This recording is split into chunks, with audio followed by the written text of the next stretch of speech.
Hello, and welcome to this, our 11th episode of Dr. Falk Plays Assassin's Creed Origins. This is the final episode. We've made it.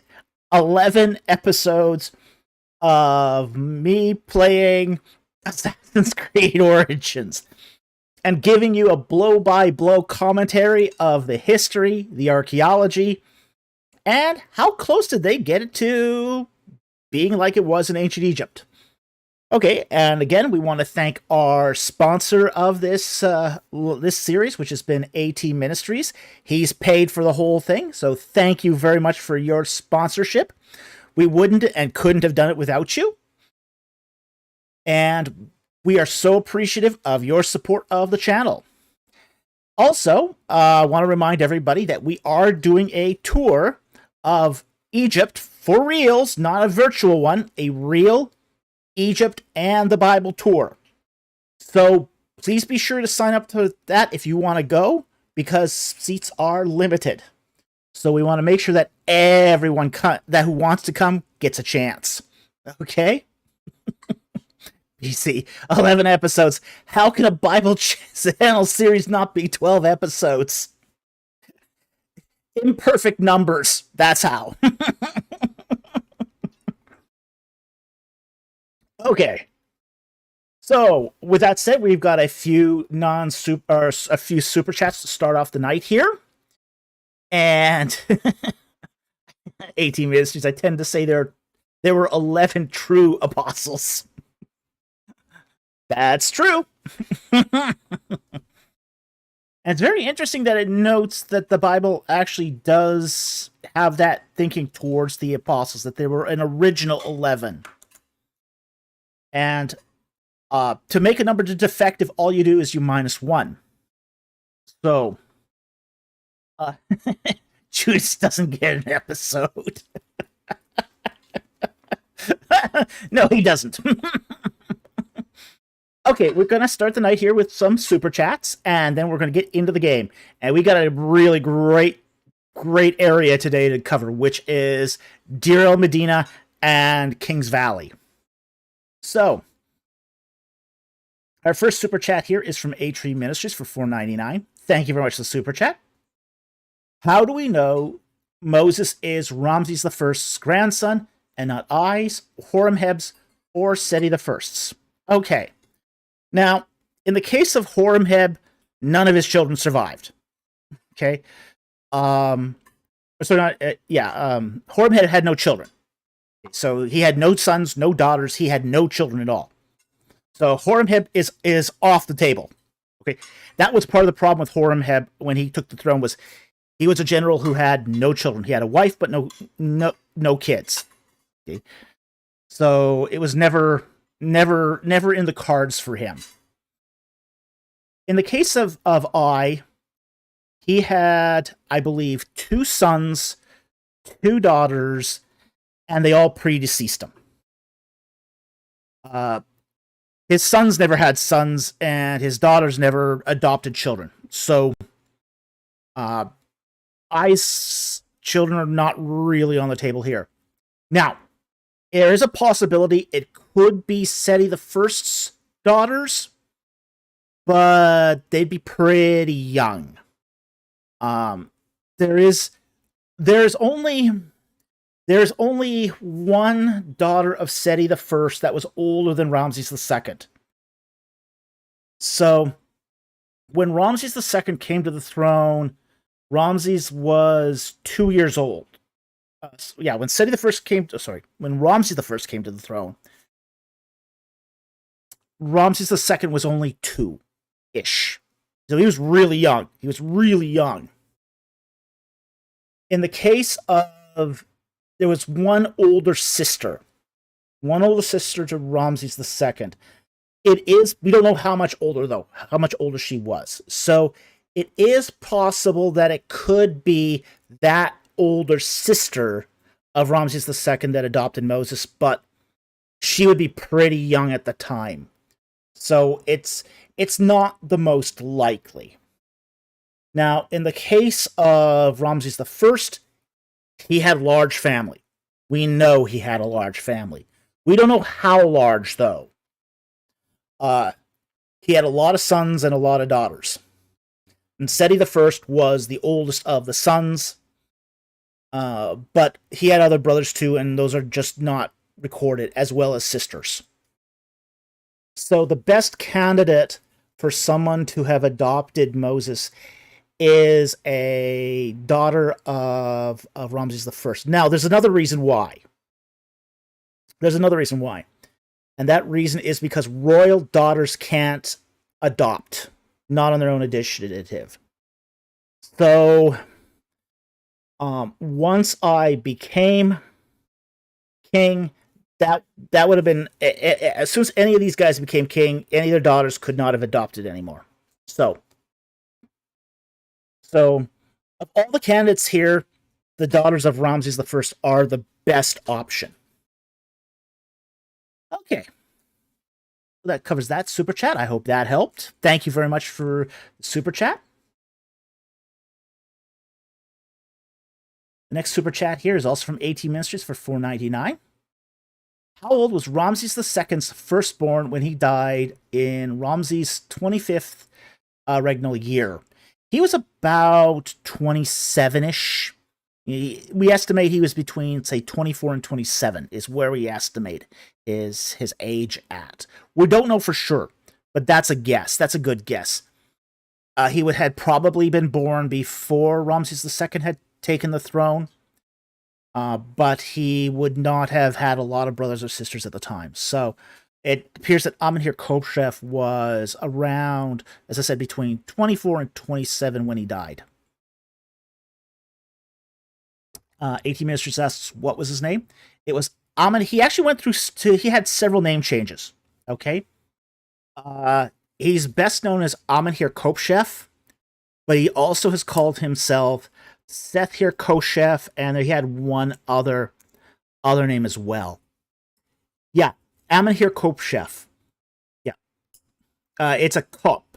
C-O-P. S-E-H... Sorry, S-H-E-F. Okay? And it's Amenhotep, so H-I-R or H-E-R works as well. So, I hope that helps. Thank you very much for the super chat. Very much appreciated. Another one here from AT Ministries for $4.99. Thank you for, again, these generous super chats. Could you elaborate the practice of pharaohs elongating their names upon receiving the throne? Okay. Yeah. Every prince was given a name at birth. Every child was given a name at birth, so this is... But once a king took the throne, and a crown prince would sometimes change their names, just to see what they liked, what sounded good to their ears. So it wasn't unusual for a crown prince to change their names once or twice to get into the practice of deciding what is a good name for me. So this is pretty typical of crown princes to do this. When they took the throne, they would then have they'd have to assume a royal titulary.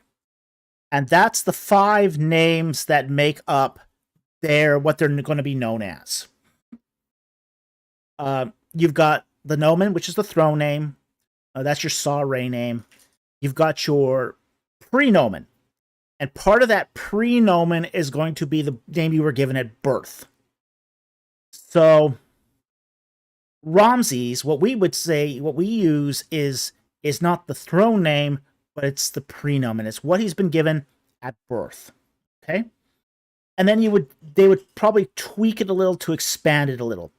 And then after their the prenomen, there would be 3 other names that they would also add to their names, which was a 2 ladies name, a golden Horus name, and just what's called a Horus name. Okay, so there's a golden Horus name and a Horus name. Okay. So they had 5 names in total. Their most 2 of them are in cartouches, and that's how we generally recognize the prenomen and the nomen, because they're in cartouches. Okay. So in the case of, say, Ramses II, his his throne name is Usur Ma'are Setep and Re. And that's how he would be. That's his formal throne name. That's the name he took when he ascended the throne. And then Ramses Meriamun is his prenomen. The Ramses would be the name he was given at birth, and he would just added on to that Meriamun. So that's how names kind of work for kings in Egypt. So they would elongate one name, but they have to add another 4 as well. And these names were a very, very important part of their religious agenda. So they would use these names as religious symbols. So it was a very, very important thing for a king to very carefully consider, because it would sort of spell out what their religious agenda would be going forward.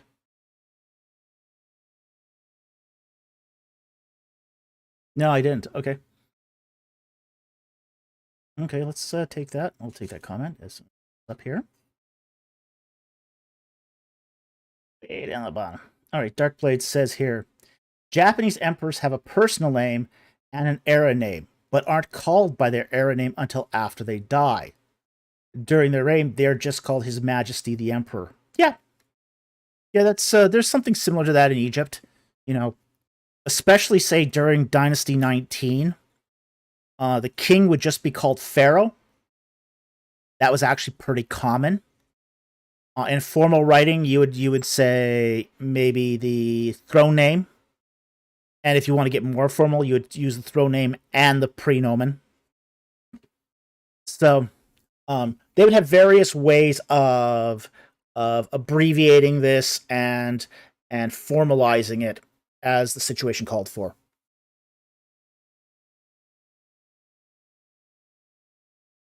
Okay, and he asks, Bubble Machine asks, how dangerous was it to be in the royal family compared to normal families? I keep forgetting to ask that question. Well, you were less likely to die of a farming accident in a royal family. Okay. But being in a formal royal family wasn't exactly safe either. The question is not, was it dangerous? It's, well, everywhere is dangerous in Egypt. Okay. Sooner or later, the sons of a king would have to go out and find jobs, especially when it became clear who was going to be the next king. So often, if you were the son of a king, you didn't live a luxury life. You were generally shipped out somewhere. So you would either join the military, or you would be, in which case you could get killed on the battlefield. You could become a scribe, in which case that's probably the best deal going.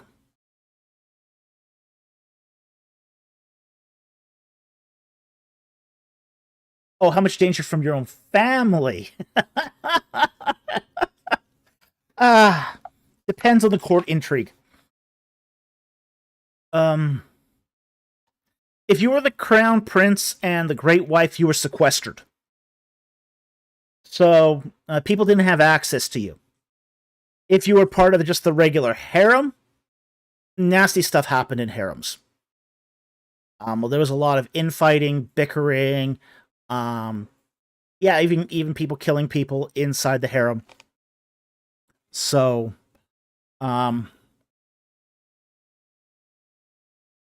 there's some danger, but there was danger everywhere in Egypt.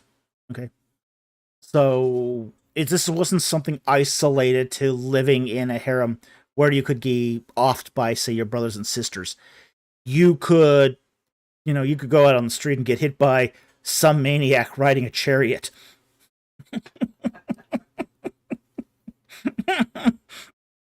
It happened. Okay, we got a couple more super chats here before we get on to the AT Ministries asks for $1.99. Did you ever take that day off? Did I? No, I don't think I have yet.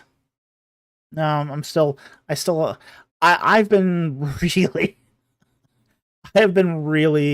snowed under by publishing obligations. So I've been super busy, so I have not really taken a day off. So I'm still hoping to do so. And then finally, and we'll save the last 2 super chats here for the end of the game here. But this is one we'll take now for $1.99. Are you going to play the Indiana Jones video game? Probably not. It's probably not. AT Ministries. Once that article is done, do it. Do it. Okay, sir.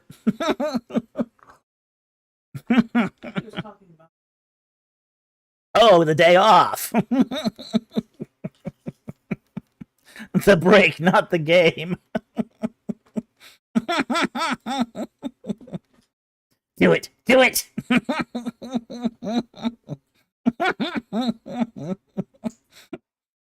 Okay. Well, that's the opening super chats here. And that's...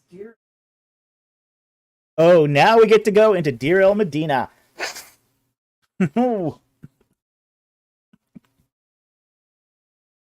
Okay. Tim Yara, name the price. Oh, it's gone up since the last time. This was a lot of work.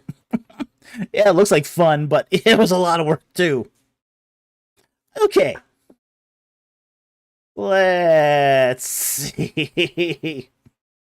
Dark Blade, I promise I won't take advantage of your day off to make Mr. EC my sleeper agent. Yeah, he's a... Mr. EC's the guy that you pay him off and he doesn't stay paid, okay? Just, you've been warned.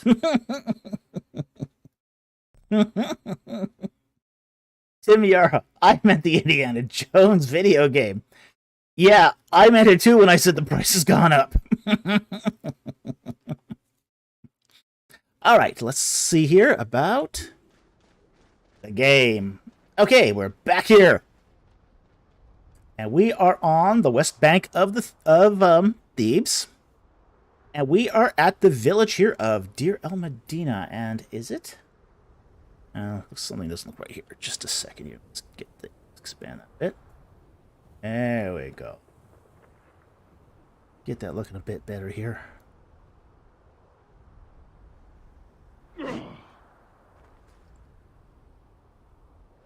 There we go. All right.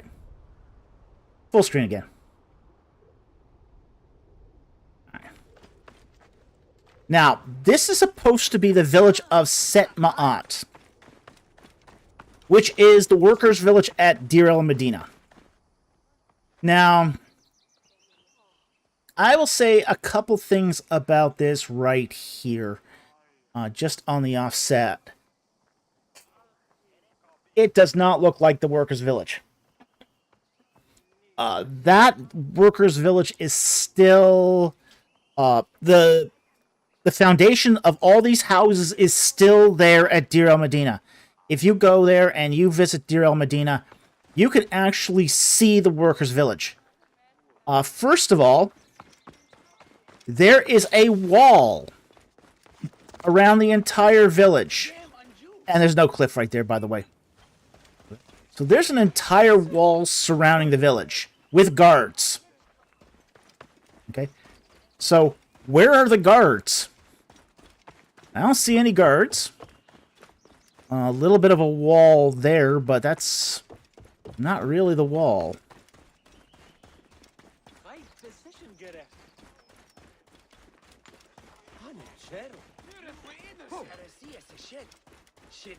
It is true that the village is lower than the necropolis. The necropolis is on the side of the hill, just like this. Okay, yeah, there's supposed to be other magi here guarding this place. Where are they? Deadbeats. Probably drunk somewhere. Okay, so that's that sort of hill. It should be there. That's good. That's fine. You go there today. There's actually a visitor center right about here. and there's a valley down, goes that way, down into the road. Okay? So there's a natural valley here. So that's kind of missing. I have a wonderful, wonderful photograph of Deir el-Medina that shows the whole village. So, if this is the entrance to the village, there should be guards. Where's the guards? No guards. These big statues you will not find at Deir el-Medina. They did not have statues at the entrance of Deir el-Medina. So none of that would have been there. That's King's Valley down there, so we don't want to go quite there yet. We're just going to go to the village first. Darkblade, on the topic of guards, was Joseph's warden likely a Magi? No. Joseph's warden was likely just a soldier.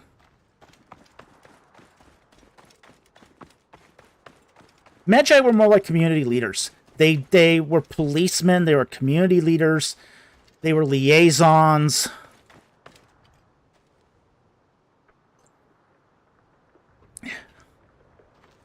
The other thing too, an interesting thing too, is the houses at Deir el-Medina share walls with each other. Okay? So there's no way you can sort of... You can't do this thing here where you can go between two houses. You can't do that at Deir el-Medina. They're all attached to each other.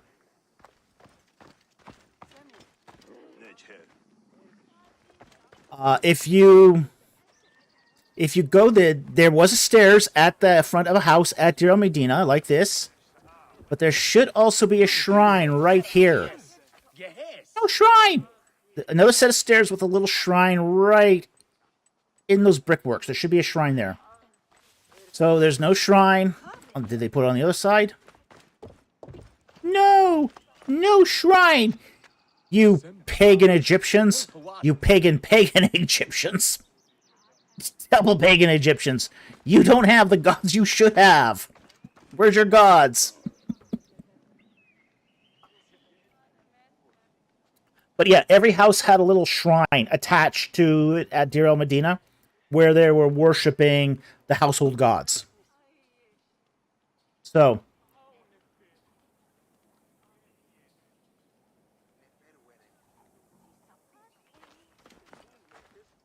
what's left of the house looking like a giant storage facility? I have no idea.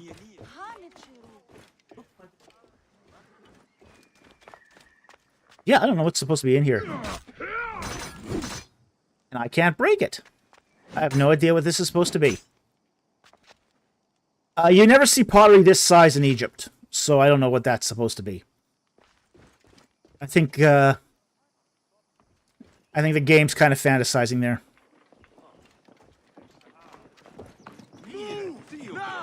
Get out of my way. Now, one thing we should note that by the end of the 20th dynasty, this village had been abandoned. It was not in use anymore at that point. Deir el-Medina had a slight population at the beginning of the Ptolemaic period, but it didn't last very long. Yeah, Muhammad Karam, this is supposed to be Deir el-Medina. It's not Deir el-Medina. Does not look anything like Deir el-Medina. But it's supposed to be Deir el-Medina. And the main thoroughfare at Deir el-Medina is a straight road. It's a straight road between basically two stacks of houses. So this whole idea that it's curving around here, this is not something something you'd find at Deir el-Medina.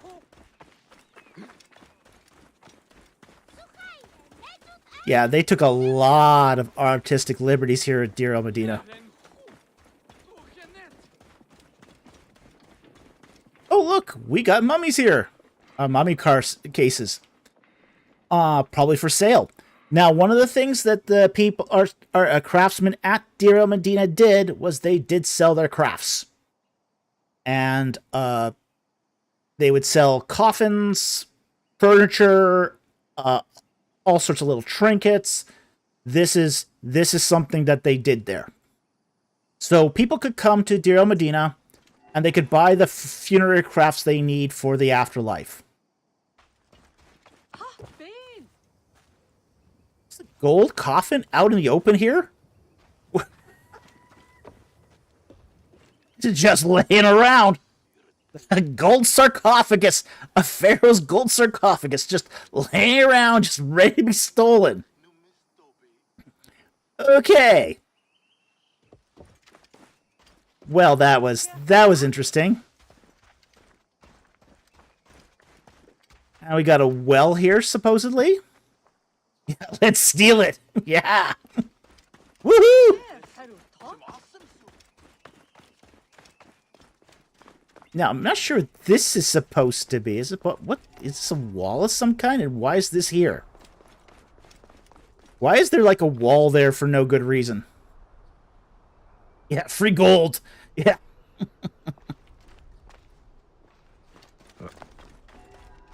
Diane Loftus asks, Dr. Falk, I've been listening to Richard Freeman as a way to gain different perspectives. I'm curious on your thoughts about his teaching.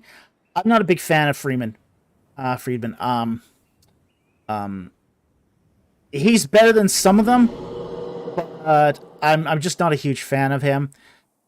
He's really big on the documentary hypothesis. You go to one of his lectures, 8 out of, 80% of his lecture is going to be on the documentary hypothesis, and then he's going to talk the rest of the 20% on something on the Exodus. And that's generally how he does his lectures.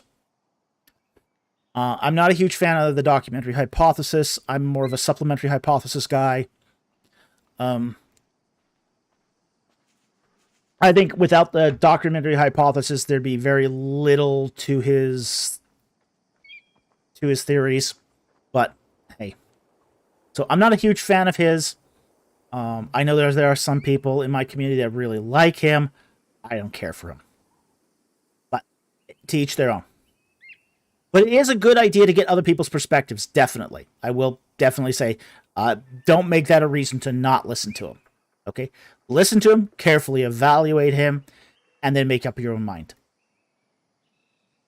And I just lost connection with StreamYard here, so just give me a moment here. What's happened to all of them, or just that one? No, just that one. Okay.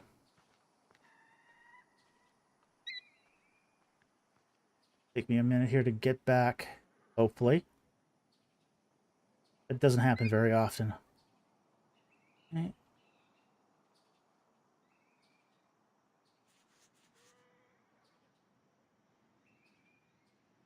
Make sure we didn't lose the super chats way up top.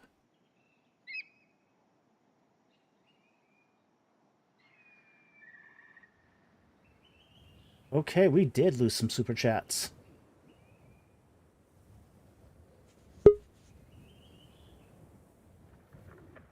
Make sure we didn't lose the ones down there.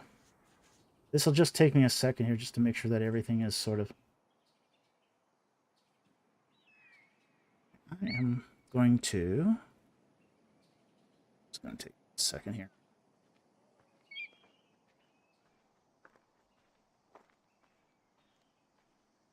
Just give me 1 minute here just to make sure.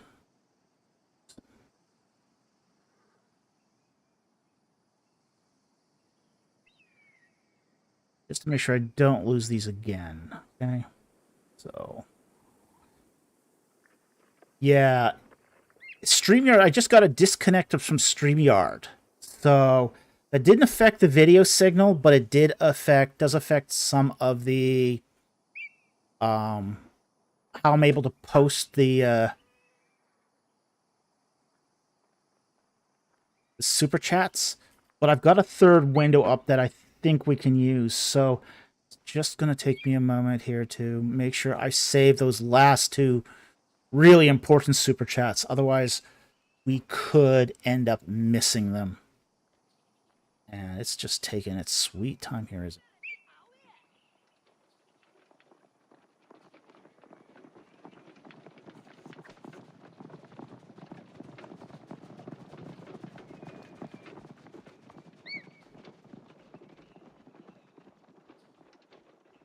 All right, I got them saved. Okay, so if... Oh.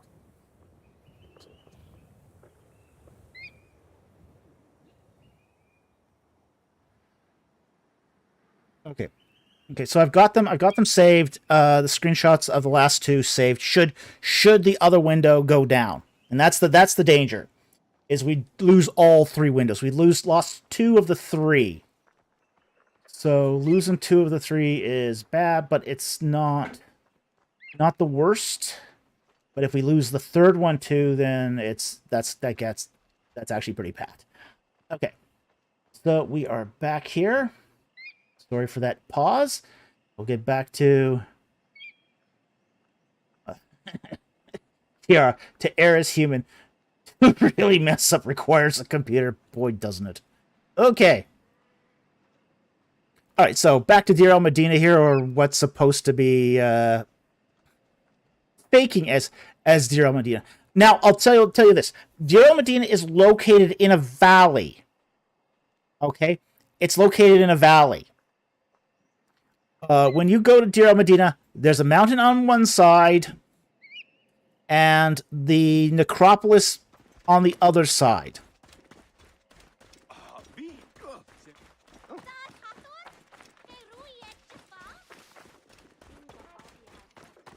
So this should be... When you're in the middle of the village, workers' village here, you should look that way, and you should see a big, big hill. And you don't. So the geography here is not correct.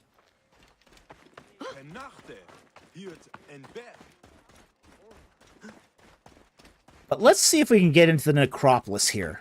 The necropolis of Deir el-Medina. Because there's some cool tools if we can. Get out of my way. Stone walls of Deir el-Medina do look like this. This is very typical of rough-hewn stone walls that you find at Deir el-Medina. So this kind of stone wall, very common. You also find these little pyramid tombs at Deir el-Medina, which were basically built over top of other tombs. So even though they were doing rock-cut tombs at this time, they never quite gave up the whole pyramid thing. Now, remember those sort of... Oops. Those pyramid tombs, because those pyramid chapels were also in King's Valley.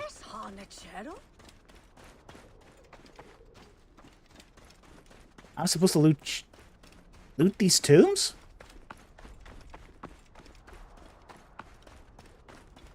It is quite a hike up here to Deir el-Medina, to the tombs.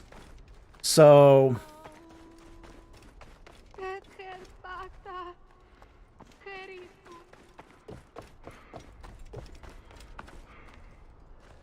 now, some of these tombs are open to the public, and you can see them. They are some of the most gorgeous tombs you'll ever see. I mean, they're beautiful tombs. Very, very beautiful tombs. But I don't know if they will allow us to get into any of those tombs. Let's see here if we can...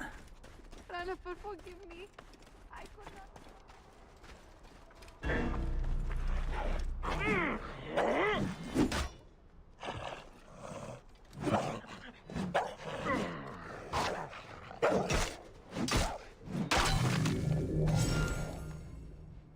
Dead hyena.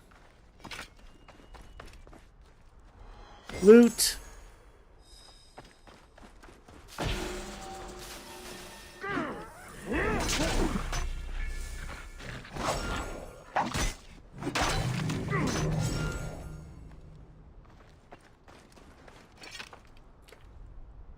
Okay.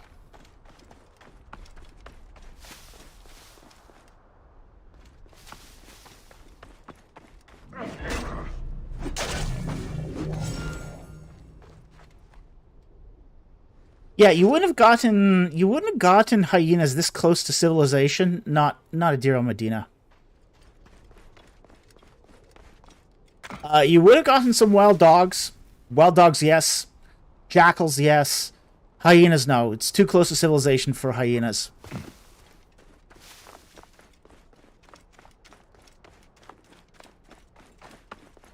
Ooh, we got an open tomb. Open tomb. It's tomb robbing time.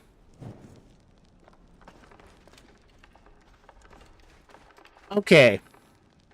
Tombs at Deir el-Medina did not look like this. Okay. This is not. It's small Falk smash time because this is a disgrace.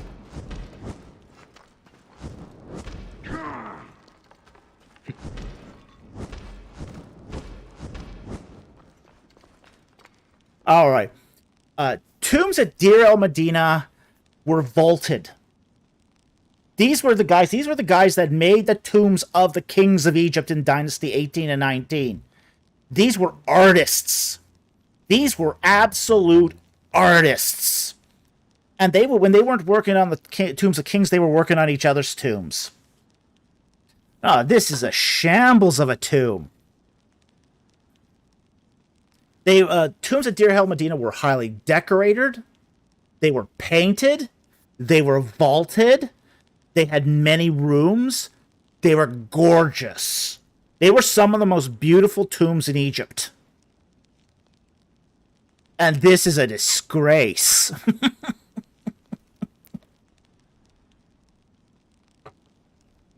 Absolute disgrace. This is like a pauper's tomb. Come on, guys. You could have done better than that.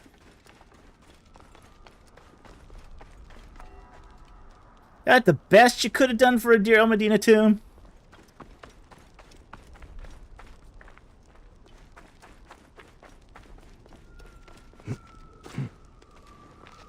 Yeah, there were a lot of those tombs too. So there's a couple hundred tombs out there. Definitely there was a lot of tombs. They were well decorated. Yeah, they were nice tombs. I'm not a huge fan of tombs, but even I thought they were nice. They had some of the most, as I said, some of the most gorgeous paintings of bawbirds and of goddesses and gods. And there's a ceiling in one of these tombs where it has like grapevines running up and down the ceilings. Just gorgeous.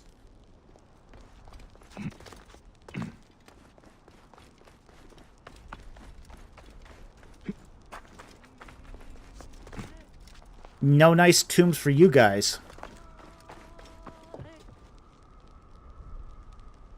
Okay. Now, the other thing that is missing here is the temple. There is supposed to be a temple here. And not exactly a small temple. Let's get the bird up here. So that's the workman's village. Okay, which is all in the wrong place. Yeah, there's no way that this is Deir el-Medina. It's too spread out.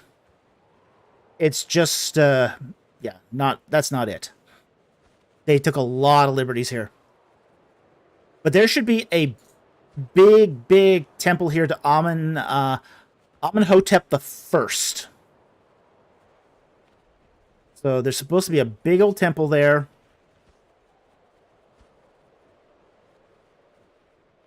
We don't know if that's supposed to be a house. It looks like a... Yeah, this should be at the where's it now? At the north end of the village. Should be a temple. South. Yeah, right.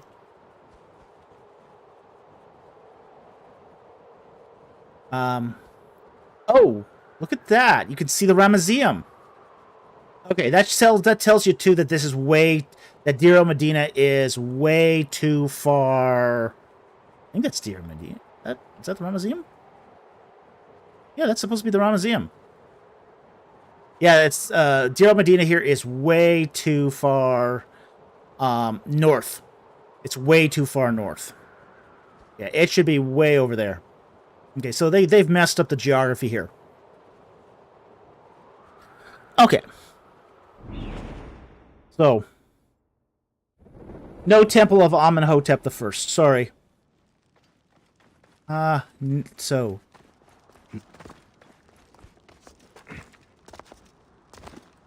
let's take a look to see if they are doing any other kind of craftsmanship here. There should be, because this is the artisans' village.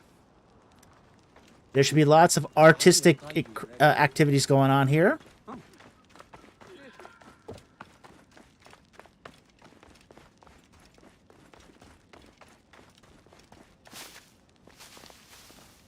We've got an abandoned house. That's nice. Another abandoned house.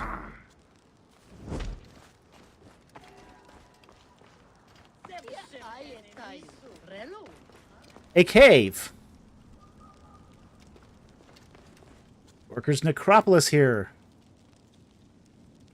And... okay. Kind of odd.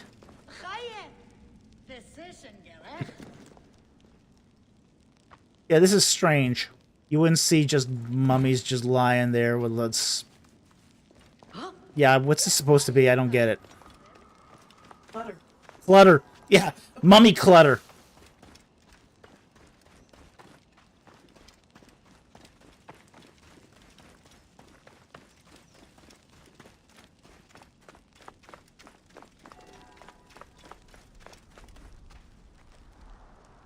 Okay, there doesn't seem to be a whole lot more to Deir el-Medina, which is really kind of... yeah, there's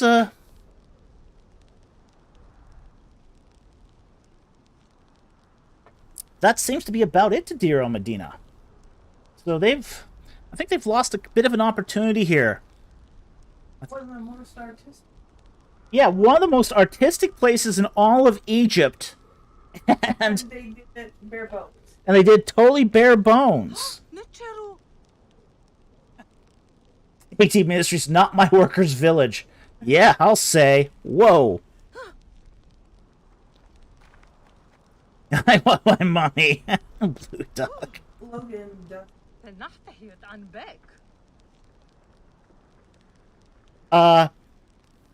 Logan asks, how much time would you expect to take to build and decorate the tomb shown? In virtual assets or in the real world? Kind of in the real world, they took, 10 years to build a tomb. Virtual assets, you should be able to put one together, not too...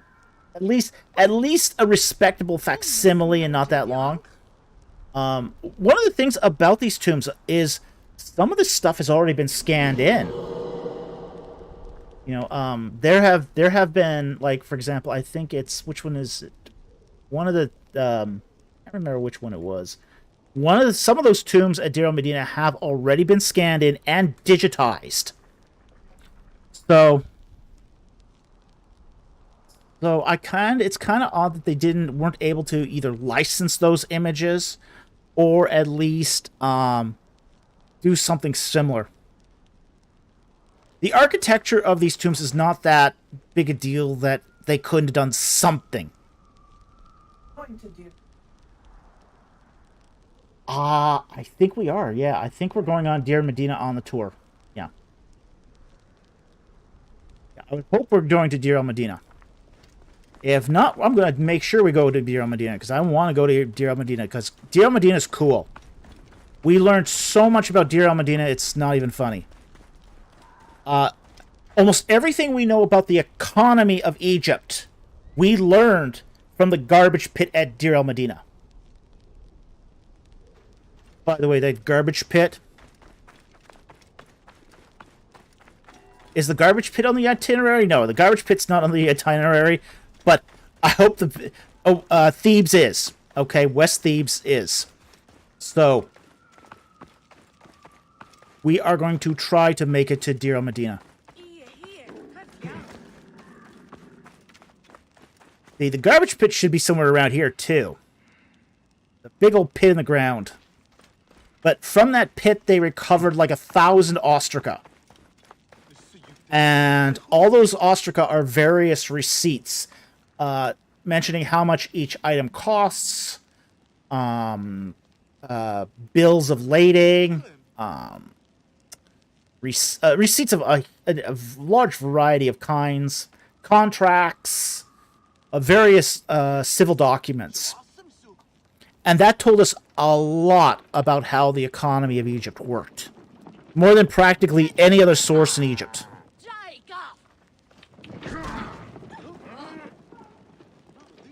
Set her on fire!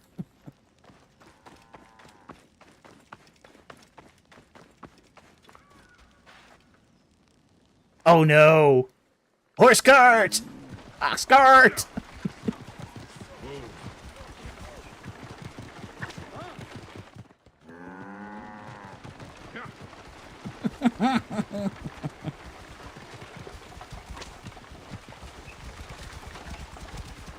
Grand Theft Ox cart! Go, my pretties, go!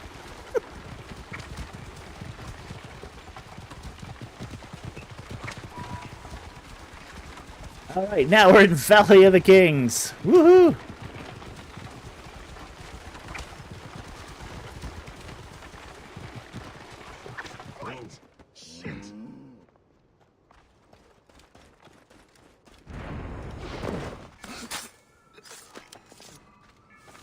Okay.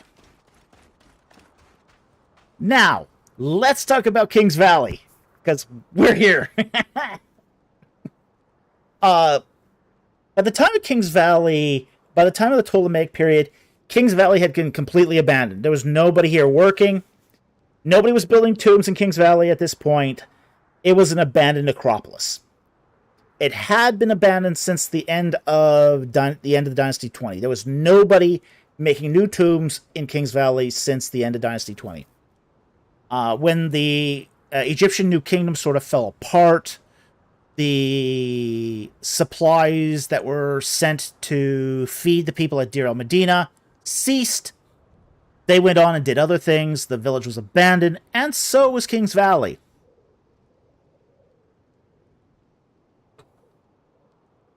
Oh yeah, definitely sneak out if it's not on the itinerary. AD Ministries goes, if it's not on the itinerary, we'll sneak over to Deir el-Medina probably when we go get the apple curry. Oh, absolutely. Oh, absolutely. That'd be awesome. Okay.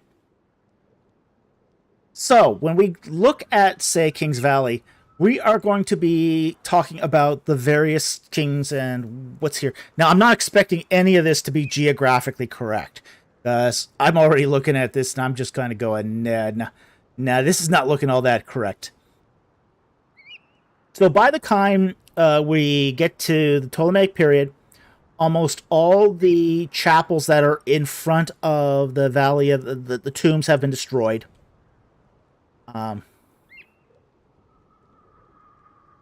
Darkblade asks, when did the tomb robbers abandon it? At the end of Dynasty 20. Because we have to remember that the tomb robbers are the same people who built the tombs. Okay? So, yeah, they were the ones that built the tombs. And when the tomb builders abandoned Deir el-Medina, the tomb robbers went with it. Funny how that works, yeah.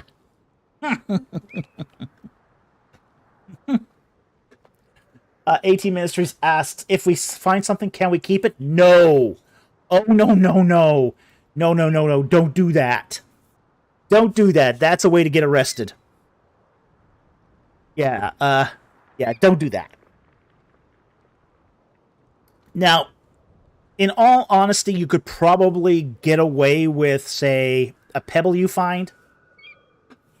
But, rocks that... Here's the thing. if it's anything that is the result of human... antiquities laws are really strict in Egypt, okay?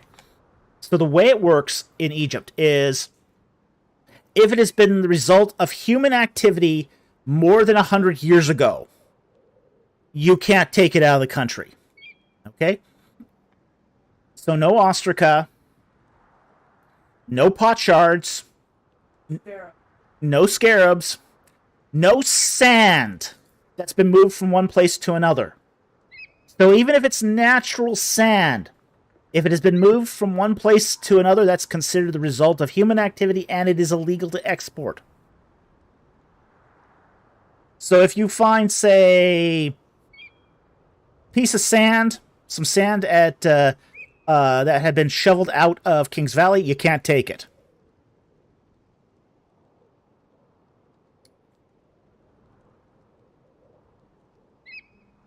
Okay. 18 ministers, can I buy a Ramesside scarab there? Not legally. All right, here's how it works. Somebody can sell you a Ramesside scarab there, but you can't take it out of the country. Okay? If you want a scarab, you're going to have to go for a modern one. Or buy it from an antiquities dealer outside the country. Okay? Yeah, you can buy the ugliest tourist trade scarab you can imagine. Do I have it here? I do have. Something's wrong. Hey, what? If I can find it here. Just take me a second here. There it is. Hey, who are you? Hey, you're not supposed to be here. Let me just dispatch these guys here first, and I'll kill you. Die, mongrel!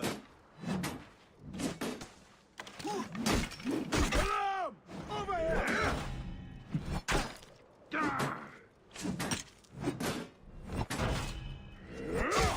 What a clean shot! Out! What's got into it?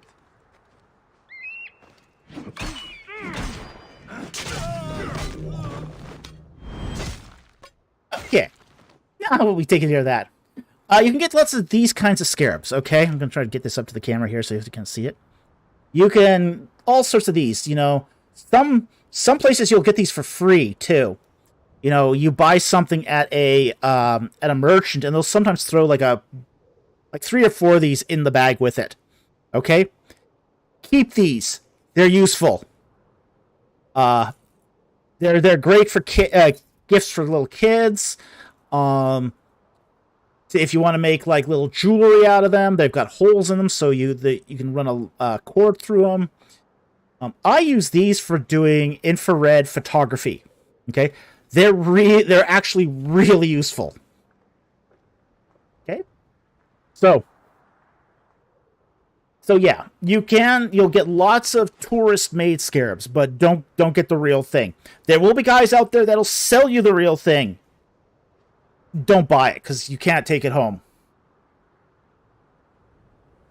Zach, too. So I can't take the pyramids home with me? No, you can't. In fact, if they find you taking a piece of stone from the pyramids, oh, they'll string you up. They'll string you up. Yeah, do not do that. There used to be tourists, before they got really strict about this, who used to take bricks of the pyramids home with them. And they've really clamped down on that. Oh, 18 ministries, what? How are they used for infrared photography? Well, some of these are infrared positive, some of them are infrared negative. So they're glazed with faience. Some forms of faience, especially the blue and the green ones, are infrared positive.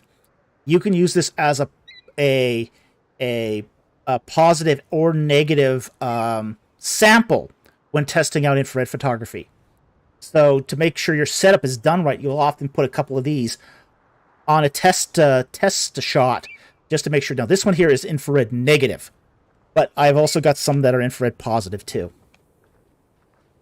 So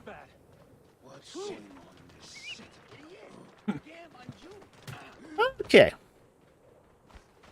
So, don't bring home anything that looks like it's been man-made. Now, there are some stuff that you can bring home that's obviously not man-made. Now, this is a piece of flint with desert varnish on it. It's not man-made. It's a natural stone that was just exposed to the desert. And that stuff you can take home. So you can take home stuff like that. You know, stuff that, like odd, like geological samples you can take home. So stone samples are great. You can take those home. There's no especially if there's no indication of humans having touched it. So that you can take home. That's fine. But anything that has been the result of human activity over 100 years ago, you can't. And this doesn't only apply to stuff from ancient Egypt, but also modern Egypt. Like, people don't think about this, but sometimes, like, they'll find Egyptian coins that are over 100 years old. You can't take those. What? Beads. Who asked? Okay, let me find that. Okay. What here? What about beads? Depends on the bead. Some beads are less than 100 years old, some are older. If it's, again, the same rules apply as any other antiquity. So, if it's less than 100, like there's shops in Egypt that do sell beads. If it's clearly a recently made bead, no problem. If it's an ancient bead, then and one can tell if it's an ancient bead because ancient beads tend to be very crudely done. So there are a few that are very nice, but most are not. Most beads that are, say, ancient have sort of a crude feel to them. So,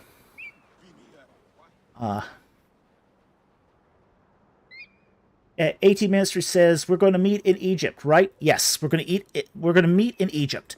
What'll happen is the tour group, the tour guides will probably pick us up onesie twosie at the airport, and then drive us to the hotel. And we'll probably end up all meeting together in the morning or at the dinner, where that's probably the first time most of us will meet is at the first community meal. Okay? So we don't generally meet up and fly over, usually. But sometimes you'll, like I did on the last tour that I went on, I saw some people in the airport I recognized that were going to be on the tour. You know, it was just, you can tell the tourists that are heading to Egypt.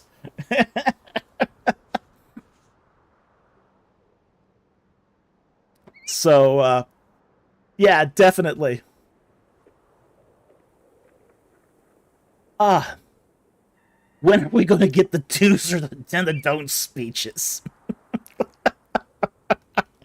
Well, you'll probably get a do and a don't speech before we actually go onto a site. Like when we first go to the pyramids, we're going to get a do and a don't speech. A don't accept any gifts. There's no free gifts in Egypt. It's a scam. Don't do it. Don't drink the tap water.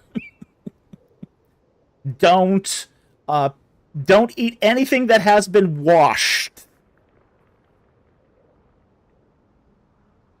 Yep, exactly. If it isn't boiled, baked, or peeled, don't put it in your mouth. Absolutely. Hawaiian shirts and khaki shorts are the giveaway. Yeah, don't swim in the Nile. There's another one. Don't run your fingers in the Nile. You know, when we cross the river in the ferry, if you're at the side of the boat, you could potentially reach your hand in the water. Don't do that. Don't climb pyramids. That's a good thing. Don't dig stuff up with your shoe if you see it sticking out of the dirt. Okay? Yeah, it's real tempting to see a piece of pottery sticking out of the soil. Don't dig it up with your feet.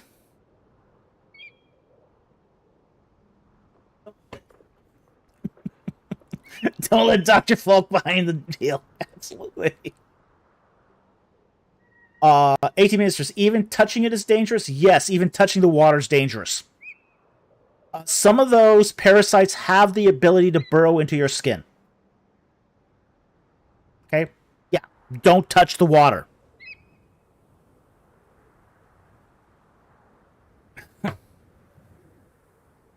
Okay, now this is a do. Do the McDonald's. Probably going to be the best, one of the best meals you have in Egypt, and I kid you not. Yeah, do the McDonald's. Go to McDonald's. Across from Luxor Temple, there's a McDonald's. It's one of the few McDonald's you're going to have contact with. Yes. It's just like In Egypt, the sodas are made out of purified water at McDonald's. Okay, so at the sodas that they use in McDonald's, in fact, it's one of the few restaurants in Egypt where filtered water is used everywhere. So you can actually eat the lettuce on the burgers at McDonald's. If you want to eat a salad, McDonald's is the only place in almost the entire country you can do that safely. Okay.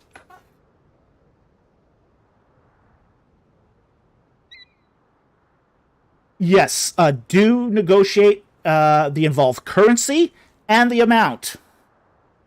Okay? Except at McDonald's. McDonald's, it's a set price. That's one place you will not negotiate. Certain restaurants you do not negotiate the price. So you don't negotiate at a restaurant. That's even there you don't do that. But in the markets you negotiate. Any place that sells food you don't negotiate.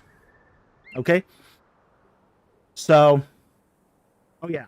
There's a huge difference between 50 Egyptian pounds and 50 British pounds. The bigger trick is they'll try to negotiate in euro. They'll try to negotiate in euro, and you don't negotiate in euro. Negotiate everything in Egyptian pounds. Logan a legend. Bring a parasite back as a souvenir. Yeah, that's not a new pet you want. Just saying. The Anabaptist, what's so great about Egyptian McDonald's? They have stuff at the Egyptian McDonald's that you will not see in any other McDonald's anywhere. They have a McFalafel. Okay, which is a wrap. It's a wrap with falafel in it. You won't find that anywhere else. They have a triple Big Mac. Now, that seems like a big burger, but they trust me, they fry the burgers so thin and flat to meet halal regulations that, yeah, 6 patties on a burger is not a huge as it might sound. Okay? They have pina colada sundaes that are delicious. They have the cherry deep-fried pies that they used to sell in North America in the 70s, and they gave up for the healthier option baked pies. Okay? So, McDonald's in Egypt is actually really good.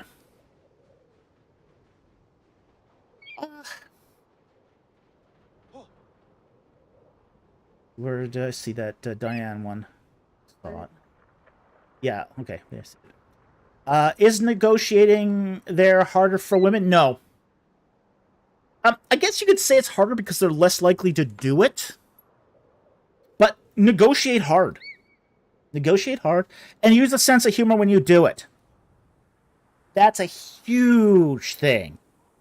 The more you have a sense of humor you use when you negotiate, they'll know that, okay, you're not really serious to buy, but hey, you know, they got a good laugh out of it.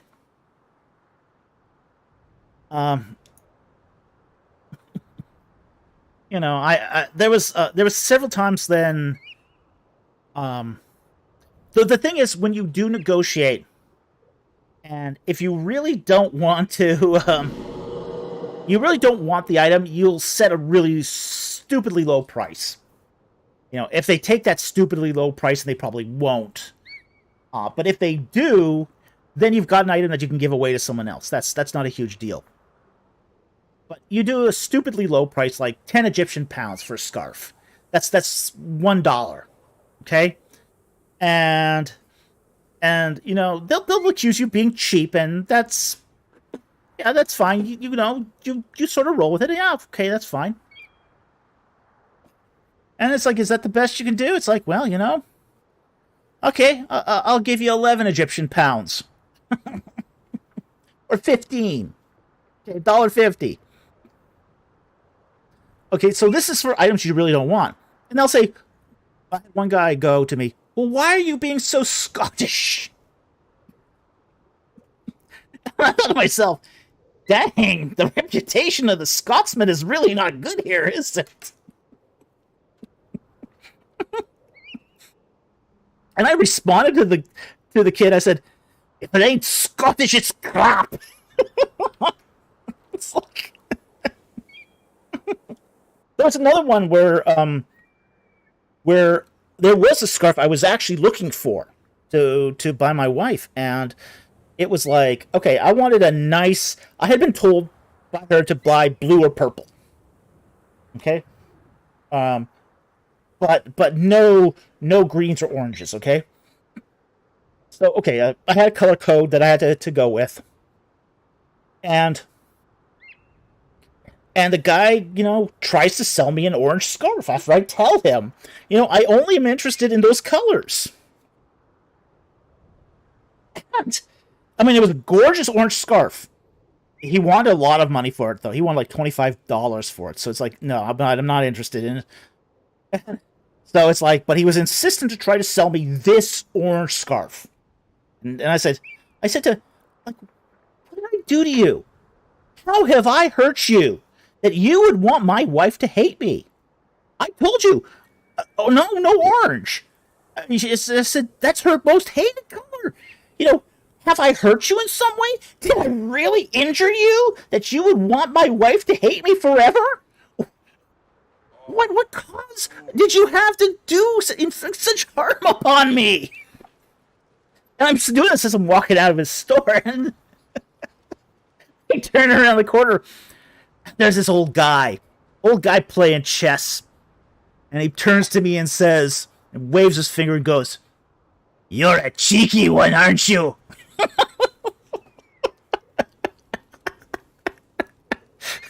It's like, okay.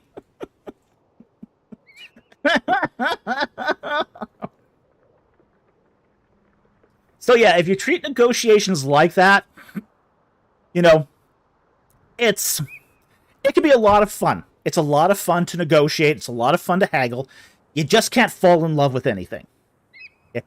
That's the primary rule of haggling. Don't fall in love with anything. Now, there's some things you're going to go there. You're going to want them. Like, for example, every year I go there and I get new belts. Okay? Like, for example, there's a craftsman who, in the Luxor souk, that does these really good belts.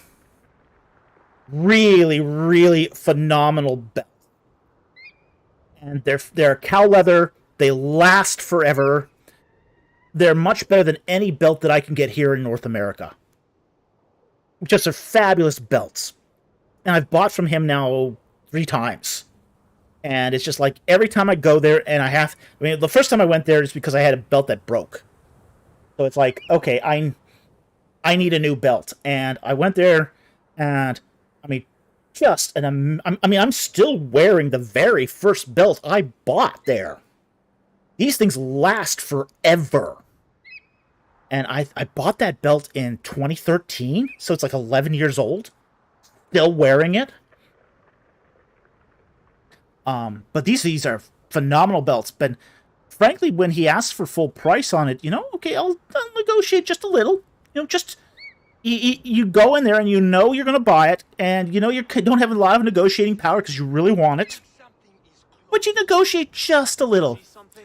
Like last time, I think he wanted to charge me Protect the Harrier. 250 pounds.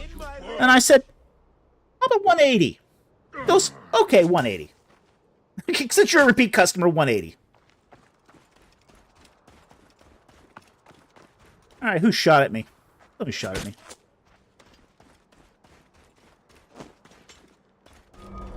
I can hit him.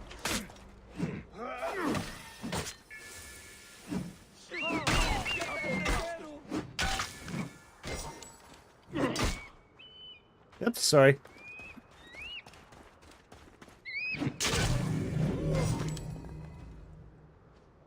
Yeah. Yeah, exactly. My mama says, negotiate to show spirit, not insult. Yeah. Yeah, one thing you never do is you never insult the quality of their goods. Never do that. Okay? So you never insult somebody's the quality of the goods. You never tell somebody that what they're selling is junk. You never do that. You praise the quality of their goods. Even if you're not interested. Okay? The way you show you're not interested is not to give a price that they want. Like, for example, I had looked at one point at buying beads over there, but they wanted a ridiculous price, and it's like, okay, yeah, these are beautiful beads, but these are Western prices. These are U.S. prices. I can get these beads at the same price or less from a wholesale dealer in North America. So, Alarm! Alarm! You are dead! Oh!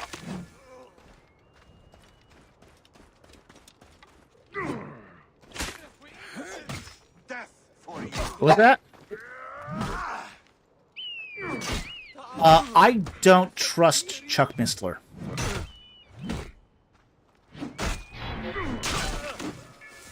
Chuck Mistler is not a good scholar. He's not a good Bible exegete.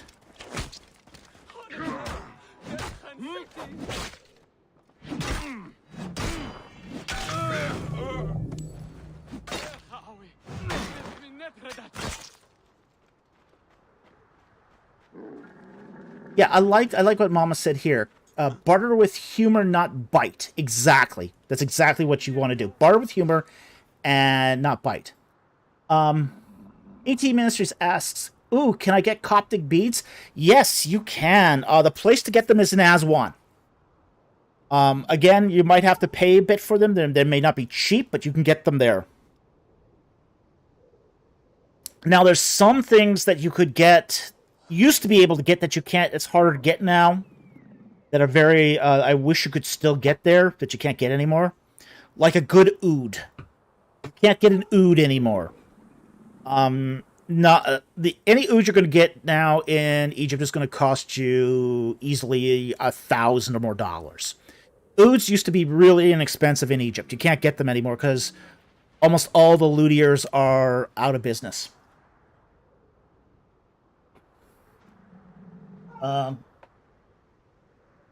Swords. You used to be able to get Coptic swords in Egypt. And they used to be fairly common and fairly inexpensive.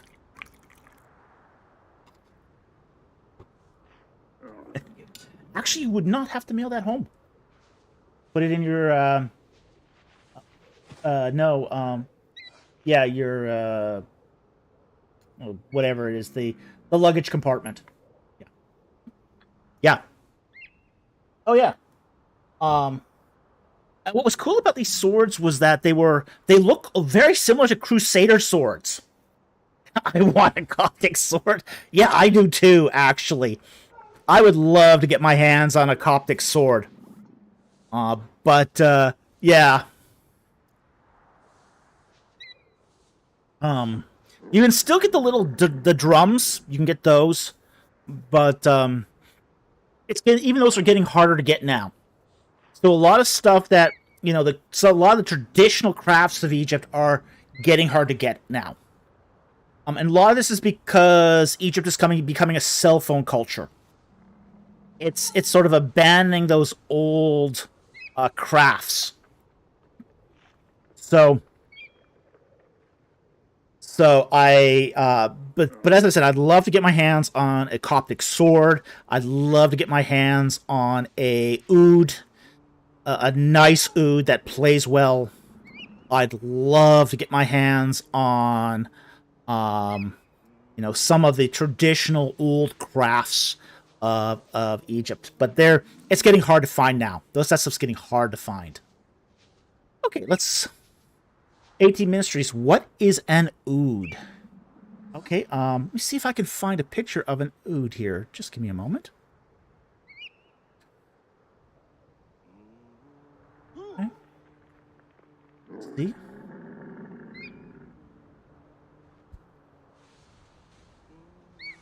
Alright, looks like an oud. Alright, I will post a picture here. Just give me half a second. It's over then. Alright, I will show you what an oud is.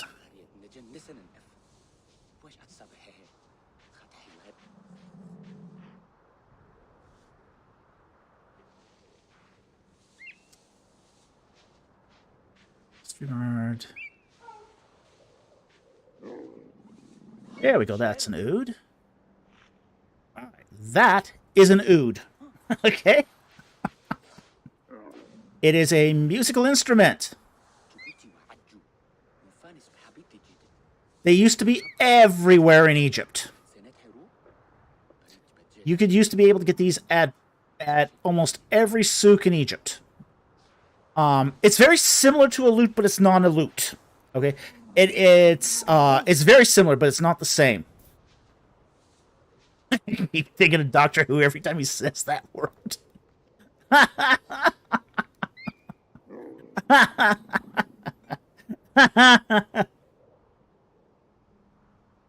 It looks like a banjo. Yeah, it's not a banjo. It's as I said. I mean, they're gorgeous instruments. They've got a nice tone to them. They've got like mother of pearl inlay in them. They're beautifully when you've got one that's well crafted, they're beautiful. Okay, but they're hard to get now because the traditional luthiers that used to make them are pretty much out of business now for the most part. They've had to go on and do other things instead because it's just too difficult to make ends meet with those. Okay. Let's start looking at tombs here, because we've already...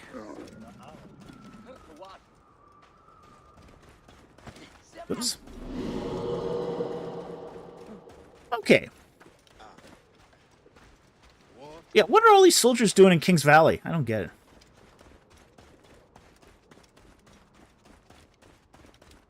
Now, who's this guy supposed to be? Way up here on this tomb.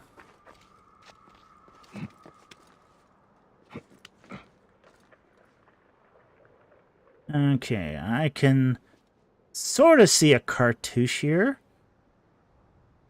Heperu and Ray. Don't know. Who's this guy supposed to be? It looks very Amarna style. This should be like Akhenaten. Because that styling is very Amarna on the face there. But Akhenaten didn't build a tomb in King's Valley, so I don't know who that's supposed to be.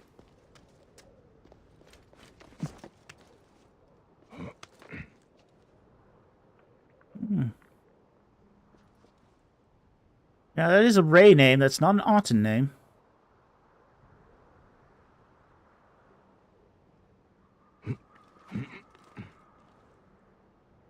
But that's definitely a statue that's Akhenaten's. That's an Akhenaten statue. So... Okay, so... Tombs in King's Valley did not have colossi in front of them. That was not a thing. These were rock-cut tombs. The chapels in front of the tombs were just little brick chapels. Okay. So let's see whose tomb we're going into here. Oh, come on. This is not KV-52. Get real. Get real. KV-52 is a hole. It's a hole in the ground. It's a hole in the ground. Well, what's wrong with the cartouche is it's got a raw name on it, not not an Autumn name. Okay.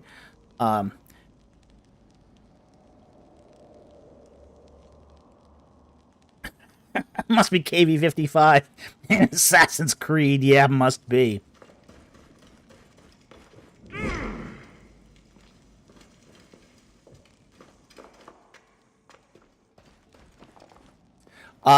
What passes for... We do find Akhenaten, the body of Akhenaten was found in KV-55. Now, KV, or 55, 52, and KV-52 is not a great tomb. It's a subterranean tomb. It's got like 2 chambers. It's not decorated. It's not decorated. What looks like happened was that Akhenaten had a tomb at Amarna. And when Tut relocated the capital from Amarna to Thebes, he probably took the body of his dad back with him. You know, basically cleaned out his tomb and took the body back with him and buried him in KV-52. But this is not KV-52.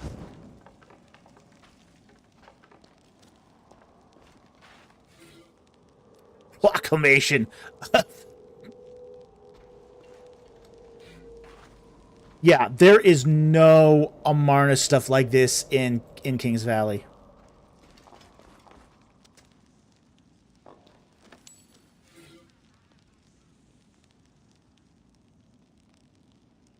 Is that spiders up there? Yeah, there's a couple spiders there. See that? Hey, honey? You see the spiders? On the top of the tomb there? On the top of the sarcophagus? Do you see the round thing on the sarcophagus? There's 2 spiders right beside it.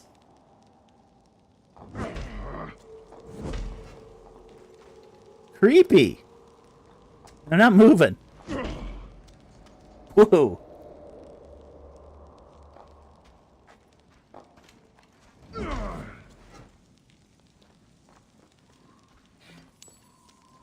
Now, that is a very Amarna period type of relief. We do find those at Akhenaten, which is Amarna, in the tombs at Amarna.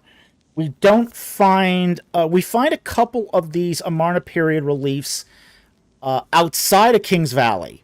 Like, we do find them in some of the tombs... some of the Theban tombs. But... some of the Dynasty 18 Theban tombs of the nobles. But we don't find any of this stuff in Kings Valley itself. None of this.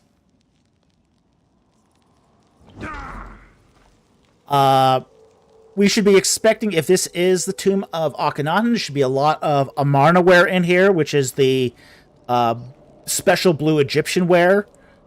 We don't find any of that. We still find this disgusting Islamic ware here.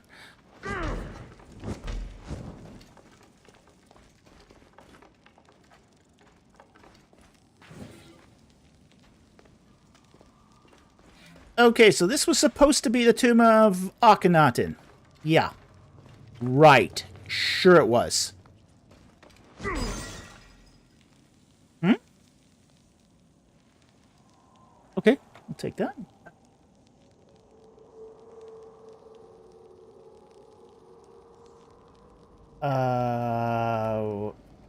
Three.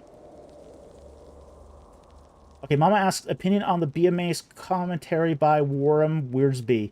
It's short, a good starter commentary. I don't know anything about this commentary. I tend to prefer book-by-book commentaries. Okay, so If it's short, it's probably not a very good commentary. That would be my first thought, but it would depend on what he's trying to do with this commentary too. But I haven't heard of it myself.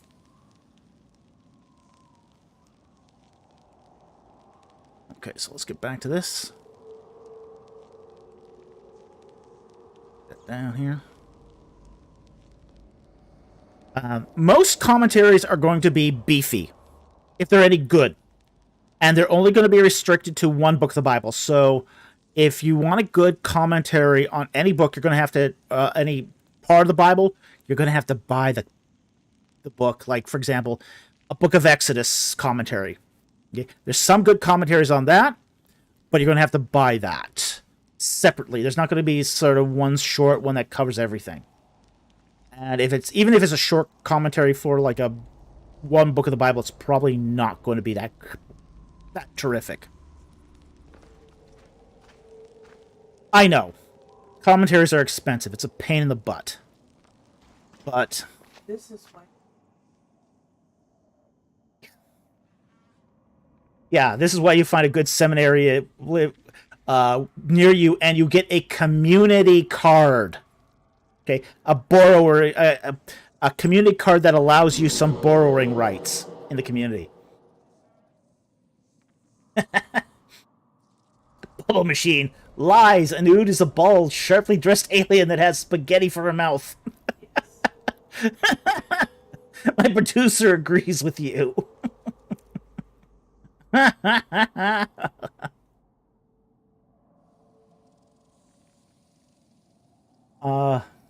good commentary on the Book of Malachi. I am going to post a link in... sorry. Give me a moment here to post a link. And then you can go find all the best commentaries for yourself. How's that for a deal?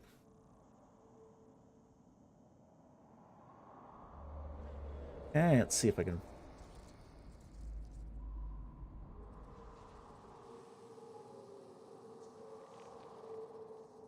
Sure, I've got the link correct here.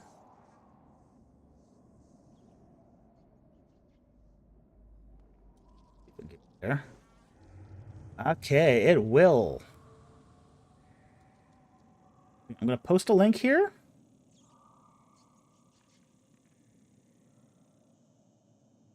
There you go. Okay, so bookmark that. Go to that commentary site, bookmark it, and you'll have an instant resource to some of the best commentaries that are written. These are not liberal commentaries. They tend to be more conservative commentaries, but there's some critical commentaries in there too. So, knock yourselves out.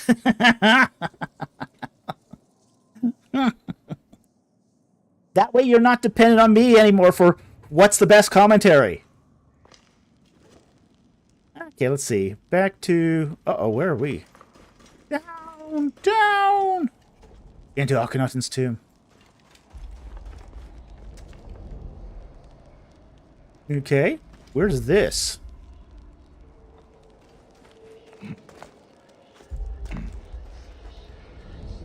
Okay, if this is supposed to be Akhenaten's sarcophagus, it does not look at like this. There is one of his sarcophagi is actually located outside, and I'm not kidding you, outside of the Egyptian Museum. It was kind of weird.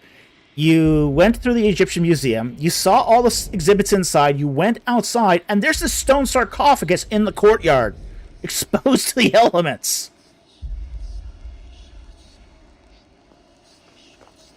What am I listening to here?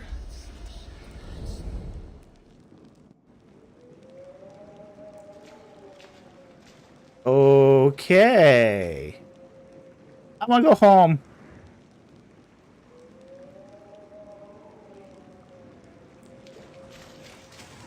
Are you an instrument of misery? Cause others pain? Inflicted pain? Hey! Suffering! Hey! We hear their cries! Is it you who do this?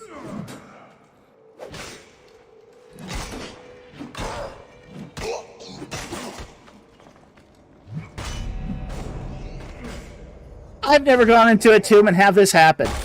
Thank you, Mama, for that super sticker. Really appreciate that.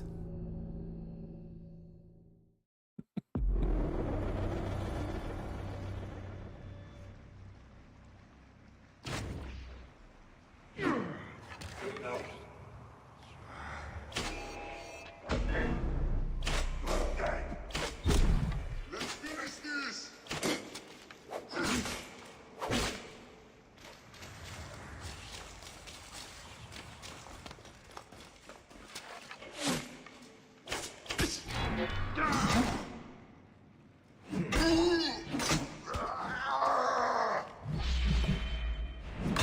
I won't preserve me.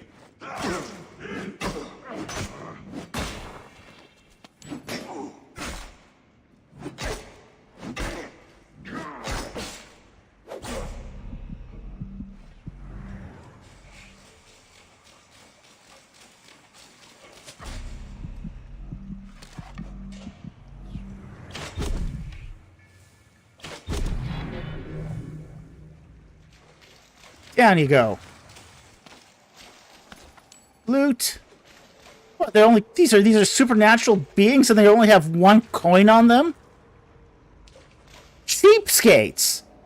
The afterlife's full of cheap people. cheap honor. 6 coins.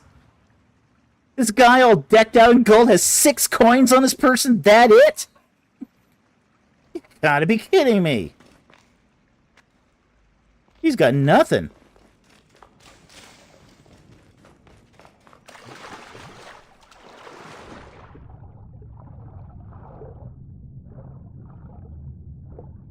Oh yeah, this is definitely not in Kings Valley anymore. There is no such thing as a water table this high in Kings Valley.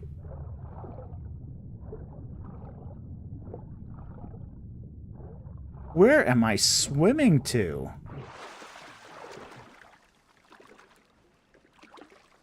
Where is this?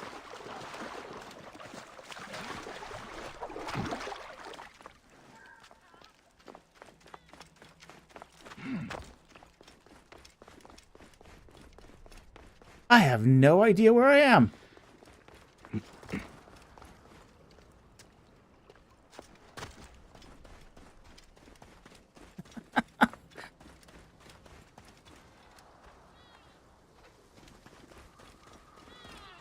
Alright, that looks like it's supposed to be Luxor Temple over there. Check the map for sure.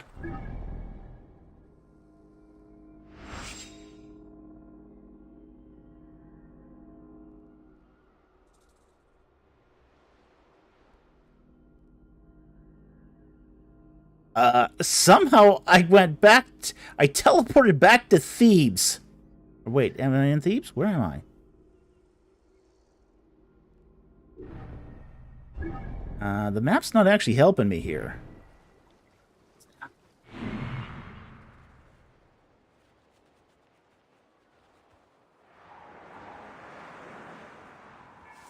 Aten.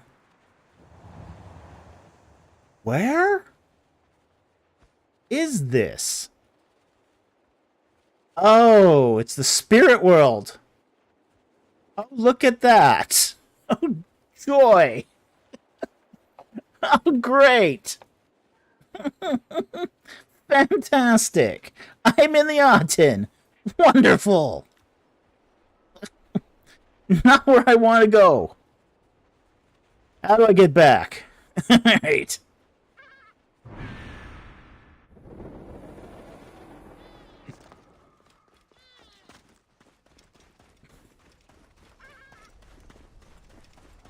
Okay, this is the spirit world. Lovely.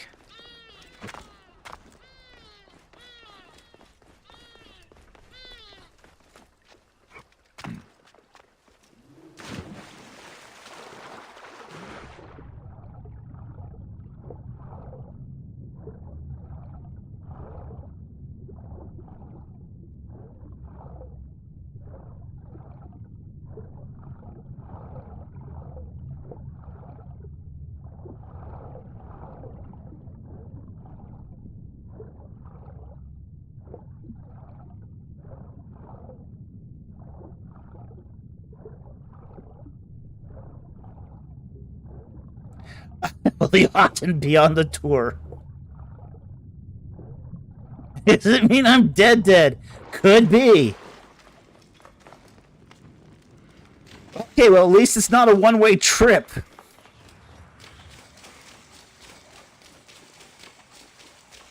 Tour visit the what?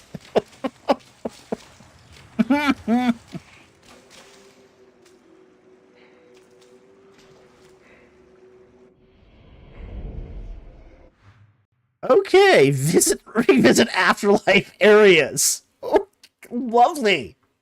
Lovely.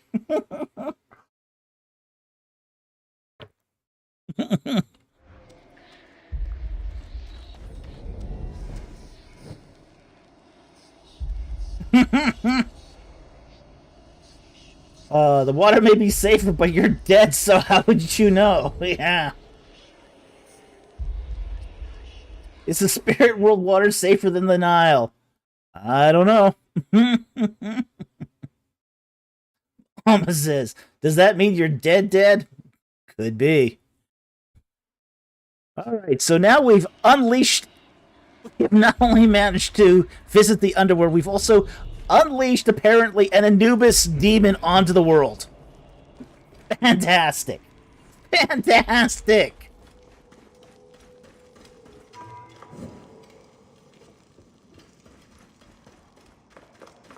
Oh, you should be able to visit the fields of Osiris. Yeah, yeah, I'm not sure I want to do that. Okay, so that's supposedly the tomb of King Akhenaten. No tomb like that exists in...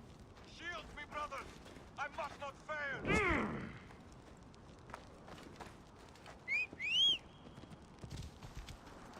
Shield me, brother! I must not fail!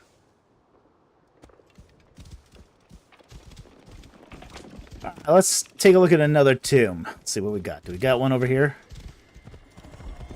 Whoa. Desecrator's Camp. Okay, now that would go down into some tomb. Probably. Don't know whose. Whoa. What's this, the next tomb here? And now. Oh. Gotta kill people. Burns touched in there.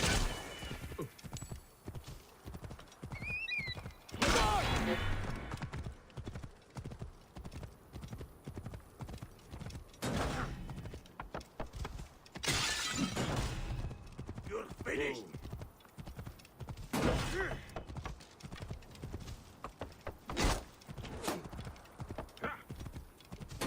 Time is up. Whoa.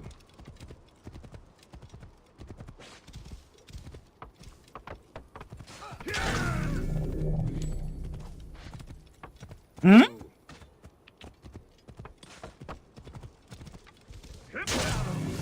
Will desecrating be on the tour? It could be. Yeah. Yeah, there's ways to desecrate that you could desecrate an Egyptian tomb. Yeah. You'll bring your piece of bacon on with you, yeah. Or fish. You know, the Egyptians did not view fish as a clean animal. So, yeah, you could bring your little filet of fish sandwich with you. That would desecrate it too. Cheeseburger and a filet of, well, bacon. You need bacon, because they didn't have a problem with cheeseburgers. Cheeseburgers won't desecrate a tomb, but your if you go next door to McDonald's at Luxor, there's a sandwich shop called Snack Time. It's the only place you can get bacon. Okay? They make a great bacon sandwich. They make a cordon bleu sandwich that is, oh, really nice. Really phenomenal.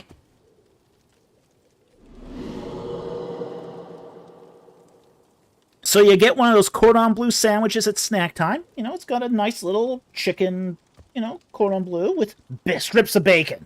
Ooh. Bring that to the tubes.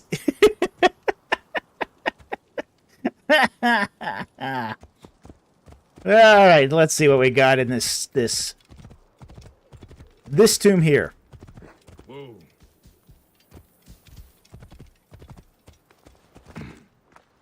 Alright, what do we got here? Whose tombs is this? It is unexcavated. Let's go to the next tomb. Whoa.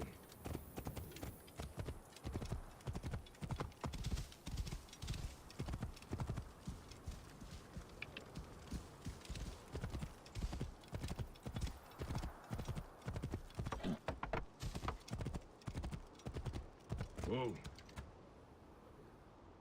Okay, whose tomb is this supposed to be? Interesting. Let's see what we got here.